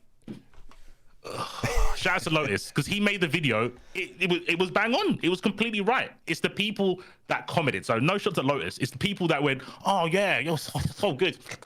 It's like, can you not think for yourself? How obvious is it that if you pick 1 strong character, you can pick 2 other characters that you like aesthetically? That's way better than having to pick 2 characters and only 1. It's literally kindergarten maths, and I got memed for it. So when people wonder why the way I am, that's fucking why, mate. Fucking, oh my god. But I mean, all I can do is not get a complex and think I'm like the smartest man in the room. And be like, you know, some people learn at different speeds. Some people are only receptive to someone with clout. Fair enough. Like, but yeah, like the hitbox thing. I was trying to get people to talk to me. I was like, jump in Discord, let's talk about it. And everyone was like, nah, I'll just message you. And I'm like, okay, cool. I wish, where are the fucking backbones? It's a bunch of jellyfish, mate. Like, why is it so hard to just talk? You know what? Hot take, I want to go back to the era of like Xbox Live. Yeah. At least people would fucking say it to you back then, man. Come on, this is embarrassing. It's because it took so long to type, man. Remember the keyboard that you had to connect to the bottom of the Xbox controller, dude? And every fucking key was like 2 millimeters by 2 millimeters, like big fat thumbs on the bot. Like, damn, man. It was Modern Warfare 2. Were you a Modern Warfare 2 kind of guy? I played a little bit of Gears of War. Oh. a little bit Gears of War. And the only reason I even got an Xbox was because of Cross Tekken. Because Theory and Jammers played on Xbox. Wait, so I got an Xbox. What were you playing before? I was playing on PlayStation. Like PlayStation 3? Yeah. Oh, okay. Right. Yeah. So I only had PlayStation. I was playing Marvel and Cross Tekken on that. Then I found out that all the good fighting game players play on Xbox. So I had to buy an Xbox. And I got Gears as well because I was like, I don't want to just play fighting games. So I got Gears. The only 2 games I've ever owned on Xbox. What? On Xbox 360, like that had like the most games ever. Like what? No Halos. No what? You know what I do like and I do play. So I've literally got a handful of non-fighting games that I play. Okay. Pokemon. Safe. Played Kingdom Hearts. I think my Switch is in the back. Yep. Yeah, Pokemon's the one, mate. TGC and VGC. I'm all about that. Yeah, Kingdom Hearts, Devil May Cry. Fair. Devil May Cry is a fighting game in third person. You're not wrong. You're not wrong. You're not wrong. You're not. No lies detected. Oh no. We'll probably won't remember. Oh no. It was the third person army game. Your camera is gone. Okay. Apparently, I'm meant to talk about Warhawk. Yeah. It's an old game. What's Warhawk? It was a third person war game. Godlike. You could get into ships and planes. Dang. It was free to play on PSN. It was the best game. Damn, dude. The other game, and I can't remember you saying this to me, but I heard it on the podcast. Fucking Smite is the goatest game ever. Smite is sick, dude. I genuinely have over 1,000 hours in Smite. Straight up, dude. I have a Diamond Ymir, I have a Diamond Athena, I have a Diamond Geb. I was a support tank boy. I have I was stuck in that duo lane blocking shots from my ADC for years. I fucking hate it. What? We can't play together. Oh, you sport as well? Yeah, of course you are, man. Great minds think alike. Yeah. No, my support is the best. My neat, long lane, dude. It's literally just backflip into 1 to clear the wave. That's my shit. Level 2, that's my vibe. I'm not about to kill people. I'm about to kill you in the team fight late game. That was my first MMO. Really? The first one I ever played. Me too, and I was actually. What am I saying? Really? You weirdo. What? Yeah, I was third person. The character that got me was Kronos. He's my favorite mythological god. So good. And I was I'm gonna be the best Kronos on the planet. I was fuck, this character's hard, bro. He's got his own fucking turnstile roller deck shit. And I was passive thing, yeah. I don't know about this. I don't really like mid lane either. I'm here on my own and I could get ganked. So I was learning the whole concept of MMOs that one game. God, dude, you missed it. There was a time, I don't know, I haven't kept up with the meta, but there was a time when magical ADCs were meta. So Sol, Kronos, all of these kind of was that Kwang at one point? I can't remember, but oh no, Alpatch, the fucking the guy with the mask. Yeah. But that dickhead, dude. Man, we need to form an MMO team based on FGC people. I feel because we're all good at games, that we know what it takes to get good at a video game. Let's just pull in some of the boys, man. I'm down to play. I got some of the Dragon Ball players to play for a while, but only 3 stuck around, so we only done Joust. Ah, dude. Yeah. I think I was cool. Diamond in Joust, actually. Do you remember when shit. I was around for the first season of Ranked Joust? Sorry, whoever's listening is long gone now. I have a rule: no fighting game talk on the podcast. But now we're into Smite. Oh my god! I'm getting so excited right now, right? But I was doing a show in Germany, in Berlin, right? And met this girl. She was a host and an old CSGO commentator as well, right? Lovely Marie. I'm gonna check her Twitter name. I don't know, but man, she incredible person, really knowledgeable about the scene and stuff, and pushing forward the whole women in esports sort of vibe and stuff. Right. Incredible person to talk to, right? But she was somewhat involved with the Smite Pro League, right? But had knew all of the players that because I used to watch that's kind of my entry into esports. That like I used to love playing Smite, and then I was like, oh, let's just watch who the best players in Smite are. Got into teams, you know, Team Solo Mid and like, you know, Fnatic and all of these boys that had teams or whatever. And like you get in, you get that kind of rivalry or whatever. No, dude, Cognitive Red are going to smash up Cognitive Prime, like, you know. Yeah. But she started like mentioning these names or whatever, and I was like, dude, like you're talking about me when I was 17 or 18. Maybe it was a little bit later than that. I can't remember, but like I was like, I like still am subscribed to all of these guys' YouTubes. Like still watch like weird random like ADC just 40-minute full game plays of like, dude, I've decided now we're about to be a Smite team or whatever. I'll learn ADC. Fuck it. Let's go. I can play mid. My new WoW was alright. Dude. On comms, my new WoW was alright on comms. I think I have a diamond new WoW as well. I'm not sure. I have a new WoW skin that you could only get from linking the Hi-Rez Facebook. If you followed the Hi-Rez account on Facebook, like at the early, dude, I've got some, bro. If Smite was CS:GO, I'd be a millionaire, man. I got some like old school, like exclusive skins and shit, man. I jumped into it too late. I remember I got it because it was free to play, and then I bought like the Founders Pack. Yeah. But I've only played on console. I've never played on PC. Oh, dude. Jesus I don't want to get swayed. Jesus Christ. I like the third, like, so what was that guy's name? There was a god. Was it Rama? No, it wasn't Rama. Rama was an There was a god that had like a flash kick. He was basically the fighting game Ravana. Ravana, yeah. And he had the UFA skins. Yeah. The UFC skins. Sorry, yeah. UFA. Shout out to UFA. Give me the date. I want to be there. But yeah, UFC.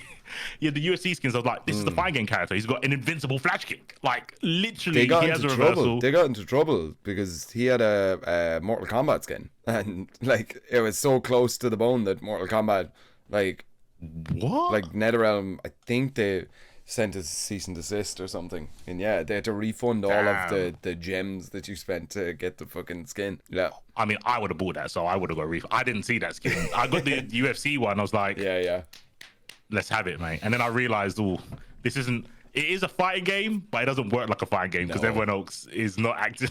Yeah, he plays like a fighting game character, but not everyone else does. But yeah, the third person part was like the best. I don't know why. I love first person games that aren't meant to be third person. That's why I played Warhawk. It was a FPS but third person. Oh, right.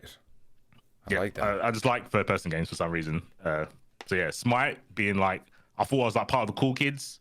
Like, look, dude, stop saying that. Stop saying that, man. That fucking meme. Cool kids. The Corky table. Yeah. The Corky table. Let's go, Team Corky. That's gonna be our Smite name. TCK, bro. What's up? Let's do it. DC. Bro, I'll play it tonight. My Cerberus was fucking amazing. Nice. My skill shots with Cerberus, too clean. Too good. No, well, who's the little dwarf god that could transform into the dragon for his old Fafnir, dude. That Fafnir hammer, right down. So good, it's like, I'm gonna take that ADC. My ADC goes, you're not gonna hit him from here. Nah, bro. Get off. Literally hold my beer and just a little bit. And first blood. Yeah, I know. God, like, yeah, that game is. I need to play that game, man. You know what? I think I told you this before, and it's still the same. The last time tell a lie. I played Bedman yesterday, but before yesterday, I haven't played a fighting game other than MVCI since like Evo. I haven't played Guilty Gear. I haven't touched Dragon Ball in longer than that. I just watch it. I just don't play. I play Pokemon, the card game, Snap, and just like random mobile games. I play actually more mobile games than fucking anything. That's why I want to play Smite. Right, Mom, let's go, dude. literally turning into a mum. I need to stop. And what level on Candy Crush are you on? Well, I was a High Lord rank. Platinum Diamond. I had the crown. Yeah. the crown, the king, the castle. Let's go, dude. You got it all, bro.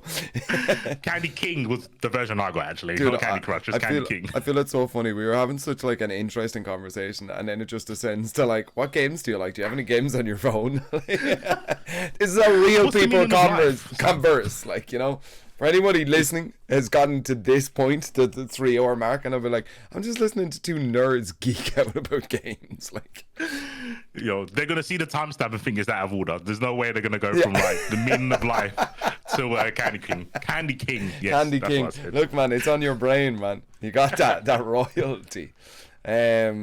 But yeah, I think it's probably better that we ended on a positive note, and then not talk again for another fucking 10 weeks, and then have you back in to after your Twitter has fucking exploded or something.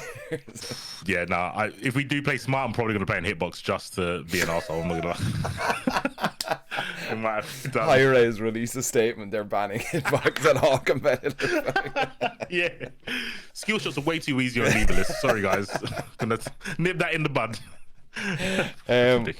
But yeah, C4, thank you for coming in a second time. We didn't go too deep, but I feel like it was all above the belt. There weren't any massive skill shots, cheap shots. Jesus Christ, man. You need to boot it up. I've got my MOBA brain on right now, man. Yeah, as long as Drift does his job at the beginning. The beginning was probably the spiciest take. You don't remember it, do you? He's going to be listening to it and he's going to go, what?